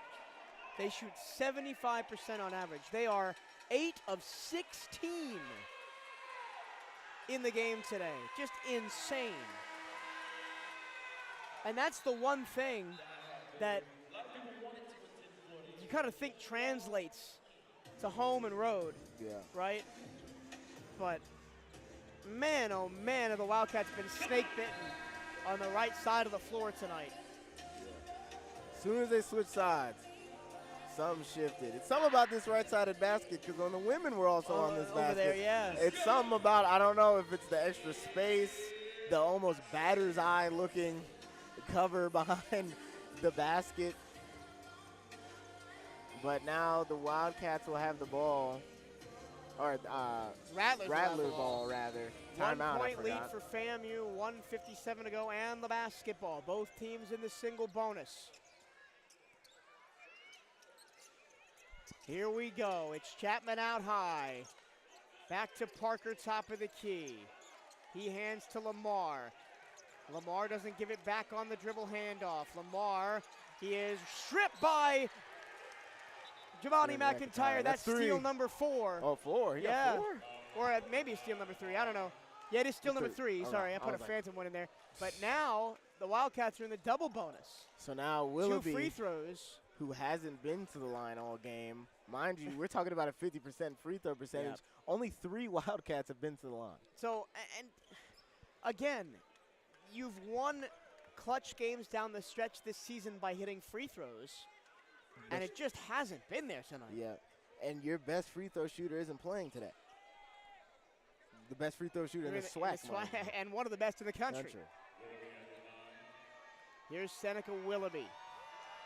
His first is no good. Front rim, back rim, no. Under 50% from the game. And Florida A&M is 9 of 10, 90% from the line. Yeah. Second one from Willoughby. Finally makes that one. Timeout Bethune-Cookman. They'll have 2 after this. Tie game, 1:37 to go here at the Al Lawson Center. Well, if you were looking for more drama, you have certainly found it. The Wildcats were looking to get out of here without too much of that today. The Moore Gymnasium judges followed us to Al Lawson, and I think I can't call blowouts. I don't think it's allowed. Yeah. Somewhere in my in my body, it's something that forces games to be close, because another close game for the Wildcats. Yep. And likely in the tournament we look at a close game as well. But it's going to be very important to see what this Wildcats team draws up offensively. Defensively hasn't been the problem. That's the annoying aspect of this game. They haven't struggled there. It's been on the offensive end and seeing success there in the second half, shooting 30% from the field, 25% from 3, 45% from the line, 7 fouls. It's not what you want to see. Wildcat baseball right now against Maine. They lead 4-3 at the end of 1. Lots of offense in that one. 4-3 at the end of 1. And mind you, that's a Wildcat baseball team that has had really solid starting pitching. So that's probably one of the first games of the season. Yeah. Where we're well, also, and after this, once we get done, you can go on over to the other page on the CatEye Network on YouTube and find that stream. Bryce and Terrell have the call from Jackie Robinson Ballpark. Here we go. Wildcats will full court press. Wettlers with the ball. Tie game, 1:37 to go. They get it into Coffey. He's blitzed and trapped. He gets through the double team. Parker across the time stripe. 1:30 to go. 56 all. Who's going to make the clutch shots down the stretch? Parker, hands off Chapman. Top of the key. Coffey picks up the dribble. Now goes left, and he's almost stripped. Gets it back. Throws it to the corner. Wide open 3 for Chapman. No good. Front of the rim. Wildcats get the rebound. That's a travel? It's a travel. Damani McIntyre caught the rebound, fell down, and they called it a travel. Reggie Theus is incensed, and it's going to be a fresh 20 for Florida A&M. That's unreal. I don't believe it. I guess they're saying his foot that fell was a setting foot, and the rest of his body then would have been traveling. But we've seen plays like this throughout this game where they don't call that a travel. So I don't like that call there. The inbounds gets up to Coffey. A minute to go. A gift given to Florida A&M. Wildcats need to lock in for one more defensive stop. Parker, top of the key, drives left, into the paint, kicks it out. Corner 3, Lamar, good. Massive 3. 59-56, 1 minute to go, 45 seconds. Timeout. Bethune-Cookman. Keith Lamar may have just given FAMU the win right there with how Bethune-Cookman shooting in this second half. Awful call. Lamar up to 17, and again, that was a gift from the referees because there was a missed shot. McIntyre got the rebound, and they called a travel. He was almost like pushed over by his own teammates. Yeah, I don't know. That would be a brutal way for this one to end. I mean, I guess you got to give it to Dyson now. He's got 23 in the game, 5 of 8 from 3. 47 seconds left. If you go quick, you can go 2 for 1 and try and get a stop. But something tells me the Wildcats won't do that. Yeah, I mean, they haven't shot well from the line at all this game.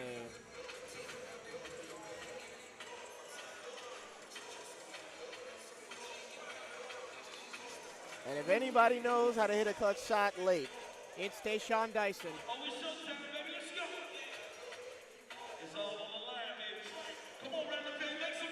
Dyson has hit 2 clutch shots. They hit the game winner against A&M this year and against Bama State last year. Has been huge down the stretch in games against Southern. They try to get it to him, they do. 40 seconds left. Cats down 3. He goes to the top of the key. Long 3. Green! Hey! NBA range for Dyson, tie game. Reggie Theus wanted an and one as Dyson crashed to the ground. 59-59, 35 seconds left when you need a clutch in the neighborhood. Who are you going to call? Deshaun Dyson. We didn't rehearse that in the car. No, we did not. An insane 3 there. He made that from halfway to midcourt. Yep. Contested 3. Basically a free timeout for both teams here as they check it. No call is the call there. Now the Wildcats need one more defensive stop. Jalen Spear has fouled out for Florida A&M. Their leading scorer is Keith Lamar. He's got 17 points in the game. Coffey also has 9, but 3 three-pointers hit for Lamar. 6 threes for Deshaun Dyson. He's got 26 points. Almost half of Bethune-Cookman's points. Yeah. Here we go. Wildcats will pressure the inbound and try and get a steal. Full court press as the Rattlers work right to left. 35 seconds left. 5-second difference. Shot clock to game clock. The Rattlers get it in. Coffey slowly walking towards the timeline. Now he gets over it. No timeouts for the Wildcats either. Tie game at 59. Both teams, well, Wildcats out of timeouts. Rattlers have 1 left. They might take it here. And just standing at the top of the key is Parker. Now he picks up the dribble, goes left, drives against Willoughby.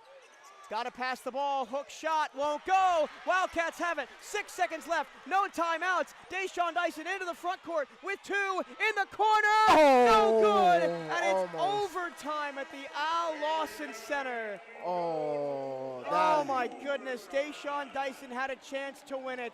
Inches from an absurd game win, a circus shot. And it wouldn't be out of favor for Deshaun Dyson to do that. He's done it against A&M already this year. Alabama A&M, I should say, but how those vocal cords doing, my friend? We've got one more round. Overtime basketball. Deshaun Dyson and Keith Lamar trading threes back and forth down the stretch. The Wildcats outscored by 11 in the second half, but yet, here we are. And we thought we might get home at around 9:30. Oh, we were naive. We were so naive as the athletic director for Florida A&M walks past us, gives us a little smile. Yep. We're going to get home at 11 o'clock. And I got to be at the baseball field at 10 a.m. tomorrow. Yep. Pray for me. And who you telling? 5-minute overtime period. Timeouts reset for both teams. They should at least. They're not showing it yet, but yeah. Spear has been fouled out since the fourth quarter. Yeah, Spear fouled out since late in the second half. He finishes with 16 points and 5 assists. Deshaun Dyson, 26 points, a board, assist, and 2 steals. If the Wildcats pull this out, this will go down as the Deshaun Dyson show-out game. Yeah.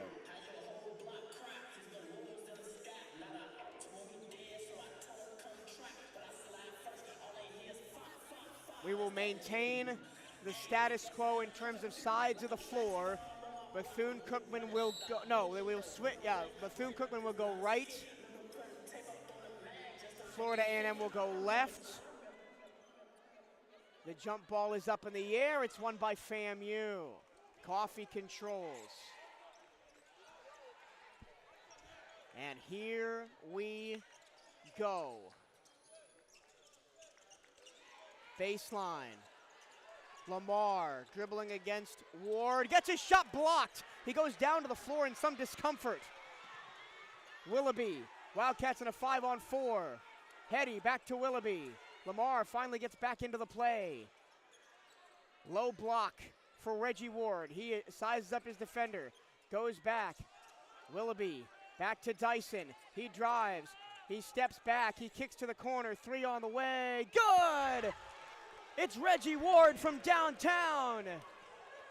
62-59 Wildcats. At first, I thought Deshaun Dyson lost control of the ball there. I didn't even see Reggie Ward in the corner. Out high, right wing. Here's Coffee. Lamb between the circles. Excuse me, Lamar. He's still kind of holding his face like he got his eye poked. Chapman back to Lamar. Deep 3, shorts. Rebound, Dyson. Dyson with 2 on him to the baseline left. Puts up a tough shot, won't go. Rebound, Rattlers. Comes down to KJ Parker. 3:35 to go, 3-point. Wildcat lead, 62-59. Deshaun Dyson, his most scored points this season is 30. Parker rips through, baseline, misses the layup, put back, no good. A third opportunity, foul. And going to the line will be Florida A&M. Again, the rebounding coming back to bite Bethune-Cookman with this small lineup on the floor. Yep, no real center. And James Henderson had to go out and close down on that shot, so I mean, Deshaun Dyson loves playing against Florida A&M. He got 30 against them back in January. He's got 26 against them tonight. First free throw good from Bars. It's a 2-point game. 62-60. DJ Carter Hollinger checks in, playing his final college regular season game as a senior. The question is, where's the offense going to come from besides Deshaun Dyson outside of Flukes? Second free throw, no good. DJ boxes out for the board. 2-point lead for the Cats. 3:20 to go. Maybe 2 or 3 more baskets will get it done for BCU here, but you gotta score. Willoughby to the left side, batted out of bounds off the pass. Wildcats looking to keep it in front of their own bench. Hans Lewis June checks back in. He's got no points, does the senior. On senior night, 0 for 2, both threes, with 3 boards and an assist. And the massive rejection on the tomahawk jam by Reggie Ward. That was Hans Lewis June as well. That's his biggest contribution to the game. Wildcats to inbound in front of their own bench. Basket to listeners' right. That they attack. Inbound, it goes to the short corner for Jacoby Hetty. He's double teamed. Ball on the floor, trapped in the corner. Wildcats don't use a timeout. They get it to Ward. 9 on the shot clock. Ward resets to Willoughby with 6. Seneca drives, splits a double team, puts it up, no good. Off the window. just not the play there. Didn't have anything really set. Saw the shot clock and just drove. But drove into a double team, got through it, but couldn't make the shot. 2:43 left. Wildcats by 2. 62-60. Lewis June up top. Hands left side. Roderick Coffey guarded by Dyson. Bars top of the key. He'll drive to the left block. Long 2 on the way. Dagger from KJ Parker. Tie game at 62. 2:25 to go. That's the kind of shot the Wildcats have not been able to get for themselves all game. No. Both teams 1 for 3. Willoughby almost traveled. He did get the ball away to Dyson. Dyson, Ward, Double teamed, has to kick it back to Deshaun. 8 to shoot, 2 minutes to go. Deshaun drives. Deshaun with 5, with 4. He drives again, long 2, in and out. And Bars skies for the rebound. Florida A&M a chance to take the lead. Tie game at 62 with 1:50 to go. Once again, the Wildcats cannot hit a bucket down the stretch. Scoreless for the last 2:25. Chapman to Bars, drives left against Ward. Parker around the screen, back to Bars. No, bucket in the foul. Thought it was going to be a charge, but it's a foul and a bucket and a chance for a three-point play. Willoughby didn't have his feet set. Had his feet set. And that might be the dagger, you feel. I don't know. I mean, if you've got Deshaun Dyson out there and it's within a three-point game, it's Possible, never over, but man, oh man, that's a big momentum swing.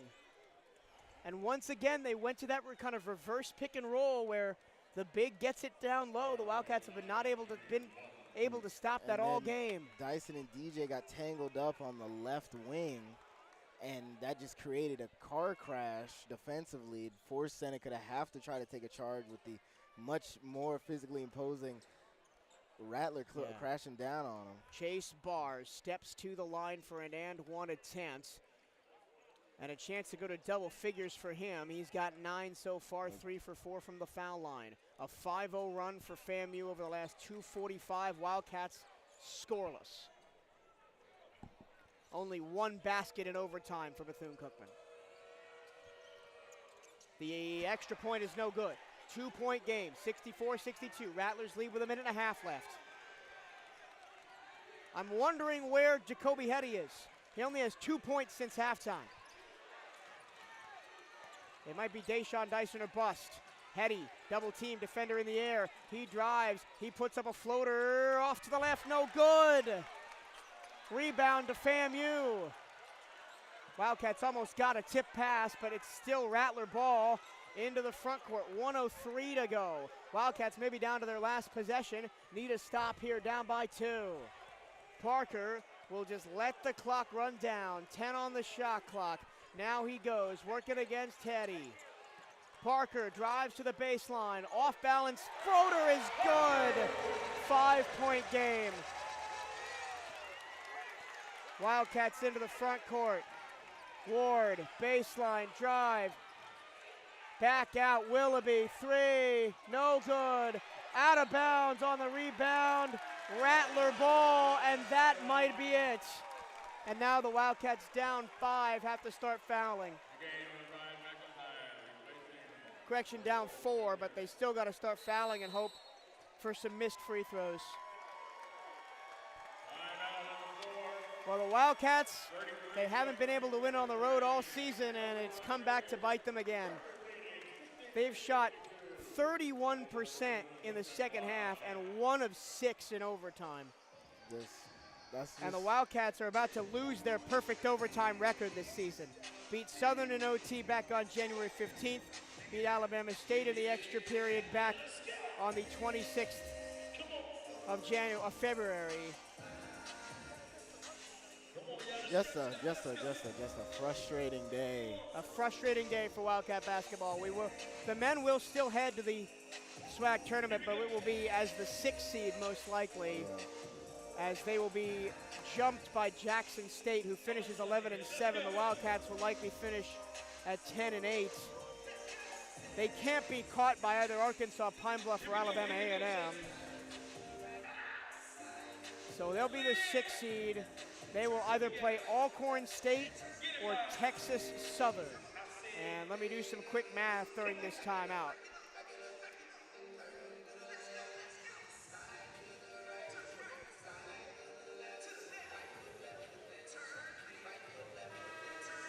So Alcorn State and Texas Southern.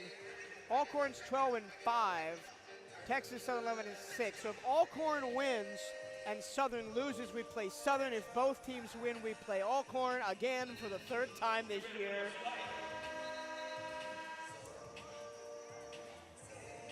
If Texas Southern wins and Alcorn State loses, who do we play?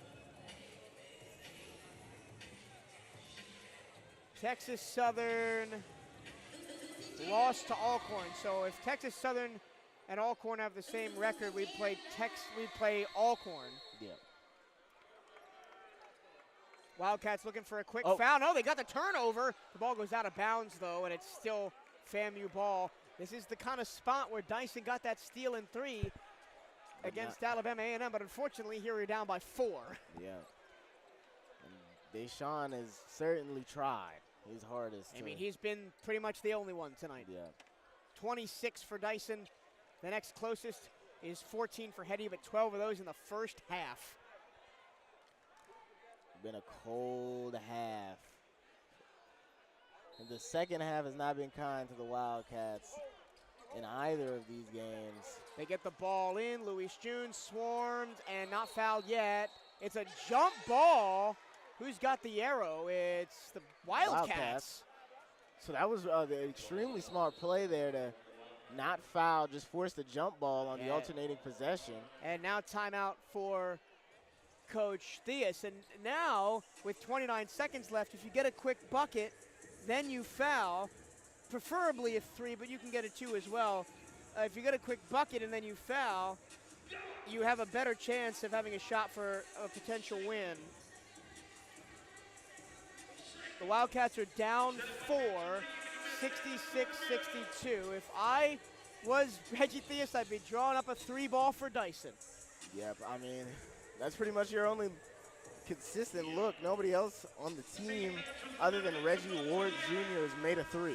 So, and that was the only bucket the Wildcats have made in overtime. Yeah. Outscored 7-3 in overtime, 33-22 in the second half after leading at halftime 37-26. And we thought this was going to be a typical run-and-gun offensive performance by the Wildcats, and they have just been stonewalled in this second half and overtime. Wildcats with down by 4, 29 seconds to go, and the ball. Got to get a quick triple here, or at least a quick basket. It goes all the way in. Henderson catches, hands to Dyson. 3 on the way, way off. Offensive rebound for the Wildcats, but it's out of bounds. Oh no, we have a foul on the Rattlers. Seneca Willoughby got the rebound, and he was out of bounds because he was pushed Roderick out. Coffey pushed him there. So now Seneca Willoughby has 2 free throws with 25 seconds left. You got to make these and then quickly foul. Yeah. But the Wildcats from the line today, 50%. Willoughby makes the first. And in comes Keith Lamar. The best free throw shooter on this team is KJ Parker, 77%. Lamar not far behind at 75. So they will likely try to get Lamar the ball.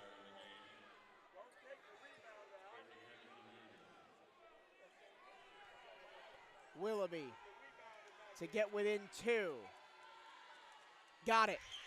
66-64, 25 seconds left. Wildcats looking for a steal on the inbound. Timeout, they couldn't get an inbounds pass. And that's the last timeout for Florida A&M. And all of a sudden, it's looking kind of possible. I mean, it is if you can get a steal. Yep. If not, you got to foul immediately with 25 seconds left to give yourself the biggest chance of potentially them missing a free throw and you getting a chance to tie the game or win it at the buzzer. No timeouts for either team, so off of the board, they will immediately go look to try to just get it down court as quick as they can.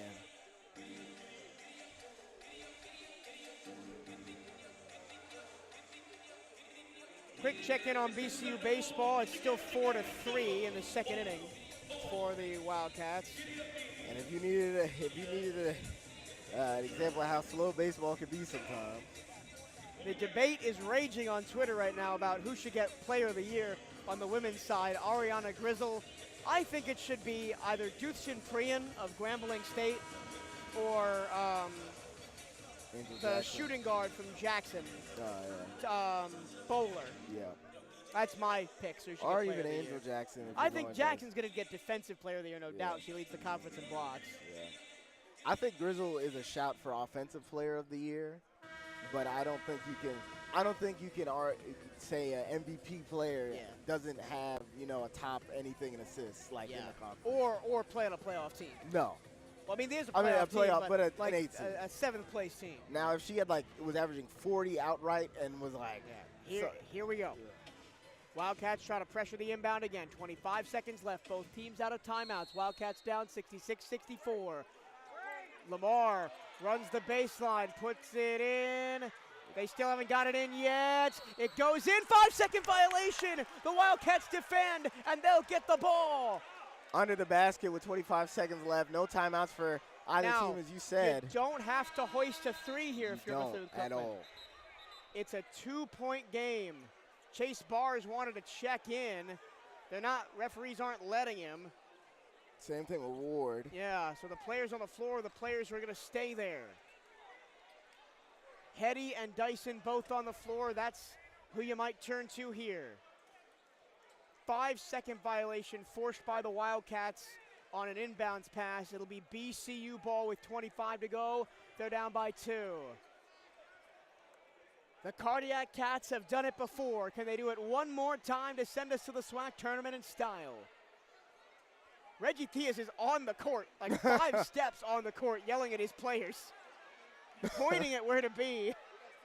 And the referee is going to walk over there. You got to be careful not going to get a technical here.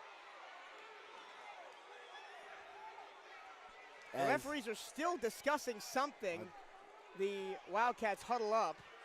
Now all 3 referees get together. Coach McCullum for Florida A&M doesn't know what's going on. The entire bench for the Wildcats is throwing around the lines here as a break is called. Taking advantage of the refs discussing, and now. All right, here we go. Reggie Theus is going to be talked to. And we will go to the are they going to check and see if it was actually a 5-second violation? That maybe he called it too early? I'm going to see if I can get the eye of a ref to see if we can get an explanation of what's going on here. As it stands, it's Bethune-Cookman basketball under the basket that they attack to listeners' right. They're down by 2, 66-64 with 25 seconds left. Okay, well, never mind. Reggie Theus is still on the floor coaching his players. Coach, this is not a timeout. You got to get back to the bench. Here we go. Bench adjacent is Coach Theus. Hetty to inbound. He goes up top to DJ. Carter Hollinger backing down a defender. Kick out 3. Seneca Willoughby. Hey! Seneca Willoughby. 3-point lead for the Cats. No, 1-point lead. 67-66. 16 seconds left. Rattlers can hold for the final shot here. 13 to go. It's KJ Parker out high. He's the best 3-point shooter they've got. Parker, the crowd on his back. He steps back. He takes the 3. It's no good. And the tippet is not there. The tippet is not there. This one belongs to the maroon and gold. And we both get a handshake from Jacoby Hetty. It's another late game miracle. The hero is Seneca Willoughby, the sophomore, only playing because of an injury to Zion Harmon. He hits the dagger 3, and the Wildcats win it. Oh my God! After an 0 for 3 night from the from 3-point land before, he decides that all of a sudden wants to hit that clutch shot. And now they leave here at Allen. What was the name of the Al Lawson Center. Al Lawson Center. 67-66. The Wildcats remain undefeated in overtime on the season. That was just clutch play out of the Wildcats, playing amazing defense at the tail end of that game. The fans behind the bench are giving Seneca Willoughby and Coach Theus an embrace. I hope Coach Theus remembers he's got to do his post-game interview with me before he walks off the court. If he doesn't, we'll just carry on. Yeah. But let's quickly run you through the final scoring totals for Florida A&M. Lamar had 17, Spear had 16 and fouled out. Bars had 9, Coffey had 9, Grant 6, Chapman 5, Parker had 4, and that was it for Bethune-Cookman. Deshaun Dyson, a second highest scoring output of the season for him, 26, 10 of 20 and 6 of 11 from 3. Jacoby Hetty, 14 points, 12 of those in the first half.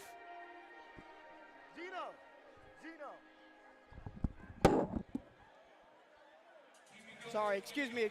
We're trying to get Coach Theus here for a post-game interview. But it looks like he's gone back to the locker room, so we may not get him.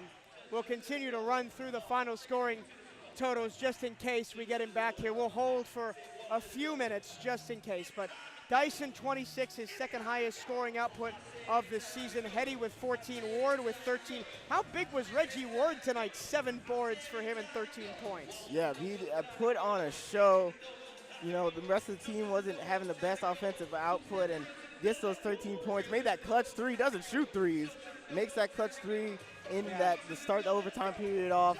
And Seneca Willoughby, the hero for Bethune-Cookman. He hits the clutch three with 5 seconds left, and the Wildcats survive in Rattler country. He had 8 points overall. Henderson had 4. Holsaway had 2. And we are now joined by head coach Reggie Theus. Coach, the Cardiac Cats strike again. And the hero is unlikely. It's Seneca Willoughby, the sophomore. All I can tell you is Seneca! Wow. I mean, with in remnants of Ginobili! Yeah, with Zion Harmon out for the game, you had to rely on some of the younger players. You saw Mason Dorsey get a lot of playing time at point guard as well. Talk about the younger players stepping up tonight. It was going to be a tough game for us because, you know, Z not being in the game. You know, Seneca has hit 2 or 3 big shots for us down the stretch. It's not the first one. He's hit like 2 or 3 other ones. We got the ball to the right guy, DJ, which, you know, he's going to make the right play. He's going to try to drive it, but he's going to find the open guy. But more than anything, what I try to make sure our guys understand, the game is never over. If you've got possessions, if you've got time on the clock, you can make the right play. The pressing that we do it every day. So it's not unusual. You've watched us come back on a number of occasions by pressing like that. Talk about Deshaun Dyson. I mean, another huge game for him. He seems to be rounding into form at the right time. Listen, you're a senior scorer. You're one of our best players. You're one of the heads on a 3-headed monster. And, you know, with Z out again, somebody's got to step up and have a big night. Mm-hmm. And that's what we had. We had everybody do their job. And then, of course, you know, Deshaun having a big night with 26 points. Yeah. This is not the kind of game that you guys like to play. You like a lot more offense, a lot more run and shoot. The Rattlers did a good job tonight of kind of denying your fast break off of missed shots and off of turnovers. Yeah. What did you adjust offensively as the second half went Well, along? they have a little bit of a makeshift zone that they play. And, you know, we had a lot of shots. We just missed them. It had nothing to do with their defense. We missed a lot of shots. And our guys' mindset was that sometimes when they see a packed-in defense or they see zone, they immediately, you know, settle for long shots when they should not. Drive the ball, drive and kick, get to the paint, get to the free throw line. Now tonight, you know, ironically, we missed 10 free throws. That's unlike us. It was very unlike you, right? You're one of the top shooting teams in the SWAC from the charity stripe. Yeah, it's unlike us. I mean, if we make our free throws, the game would have been over in regulation. Coach, you head to the tournament next Wednesday. You're up in Birmingham. Don't know who you'll play yet. It'll either be Texas Southern or Alcorn, but if you get Alcorn State, a team you've already lost to twice, what are the adjustments you have to make going into next week? Listen, that game hasn't happened yet. Whoever it is, we just got to play our game. One game at a time. You got 3 opportunities, and, you know, whoever it is, doesn't matter to me who it's going to be. We just have to play our game and play the way we play and understand that we're in a place right now. We're playing some of our best basketball. I'm hoping that Z will be back to 100% by that time, and we'll be ready to go. Thank you, Coach. Good Thank luck, you. and congratulations on a great win. Thank you. Thank you. Once again, your final score, Bethune-Cookman 67, FAMU 66. I mean, come on, Henson. We've had so many candidates for BCU men's basketball game of the year. Is this your game of the year? I'm not sure you can call it that because of the play in the second half, but finish of the year potentially. Finish of the year definitely up there. Away in hostile territory to hit that 3 and silence a crowd that had really got sprung into life in that second half. Yeah, and then they only have won 5 games on the road this year. And to come out in your longtime rivals building, and to get it done in dramatic fashion like that, it's unbelievable. The Wildcats, the mettle in this team, may just take them to a SWAC tournament run. We will see next week. We will be next on your airwaves for basketball next Wednesday. We do not know the time, but we will be in Birmingham for the SWAC tournament first round. We don't know who the opponent is yet. All information going to come later. Tune in to bcuathletics.com for all the news and notes. We'll be on tomorrow night back home in Daytona Beach. Baseball as the season finale against Maine wraps up. That'll do it for us here from the Al Lawson Center. Thank you for tuning into our marathon doubleheader broadcast. It's over after 7 p.m., 5 hours on the air for Henson and I today. For our director and producer, Gino, Eli, Sabrina, Henson next to me. My name is Michael Torello. Thank you so much for listening. Have a good night, and hail Wildcats.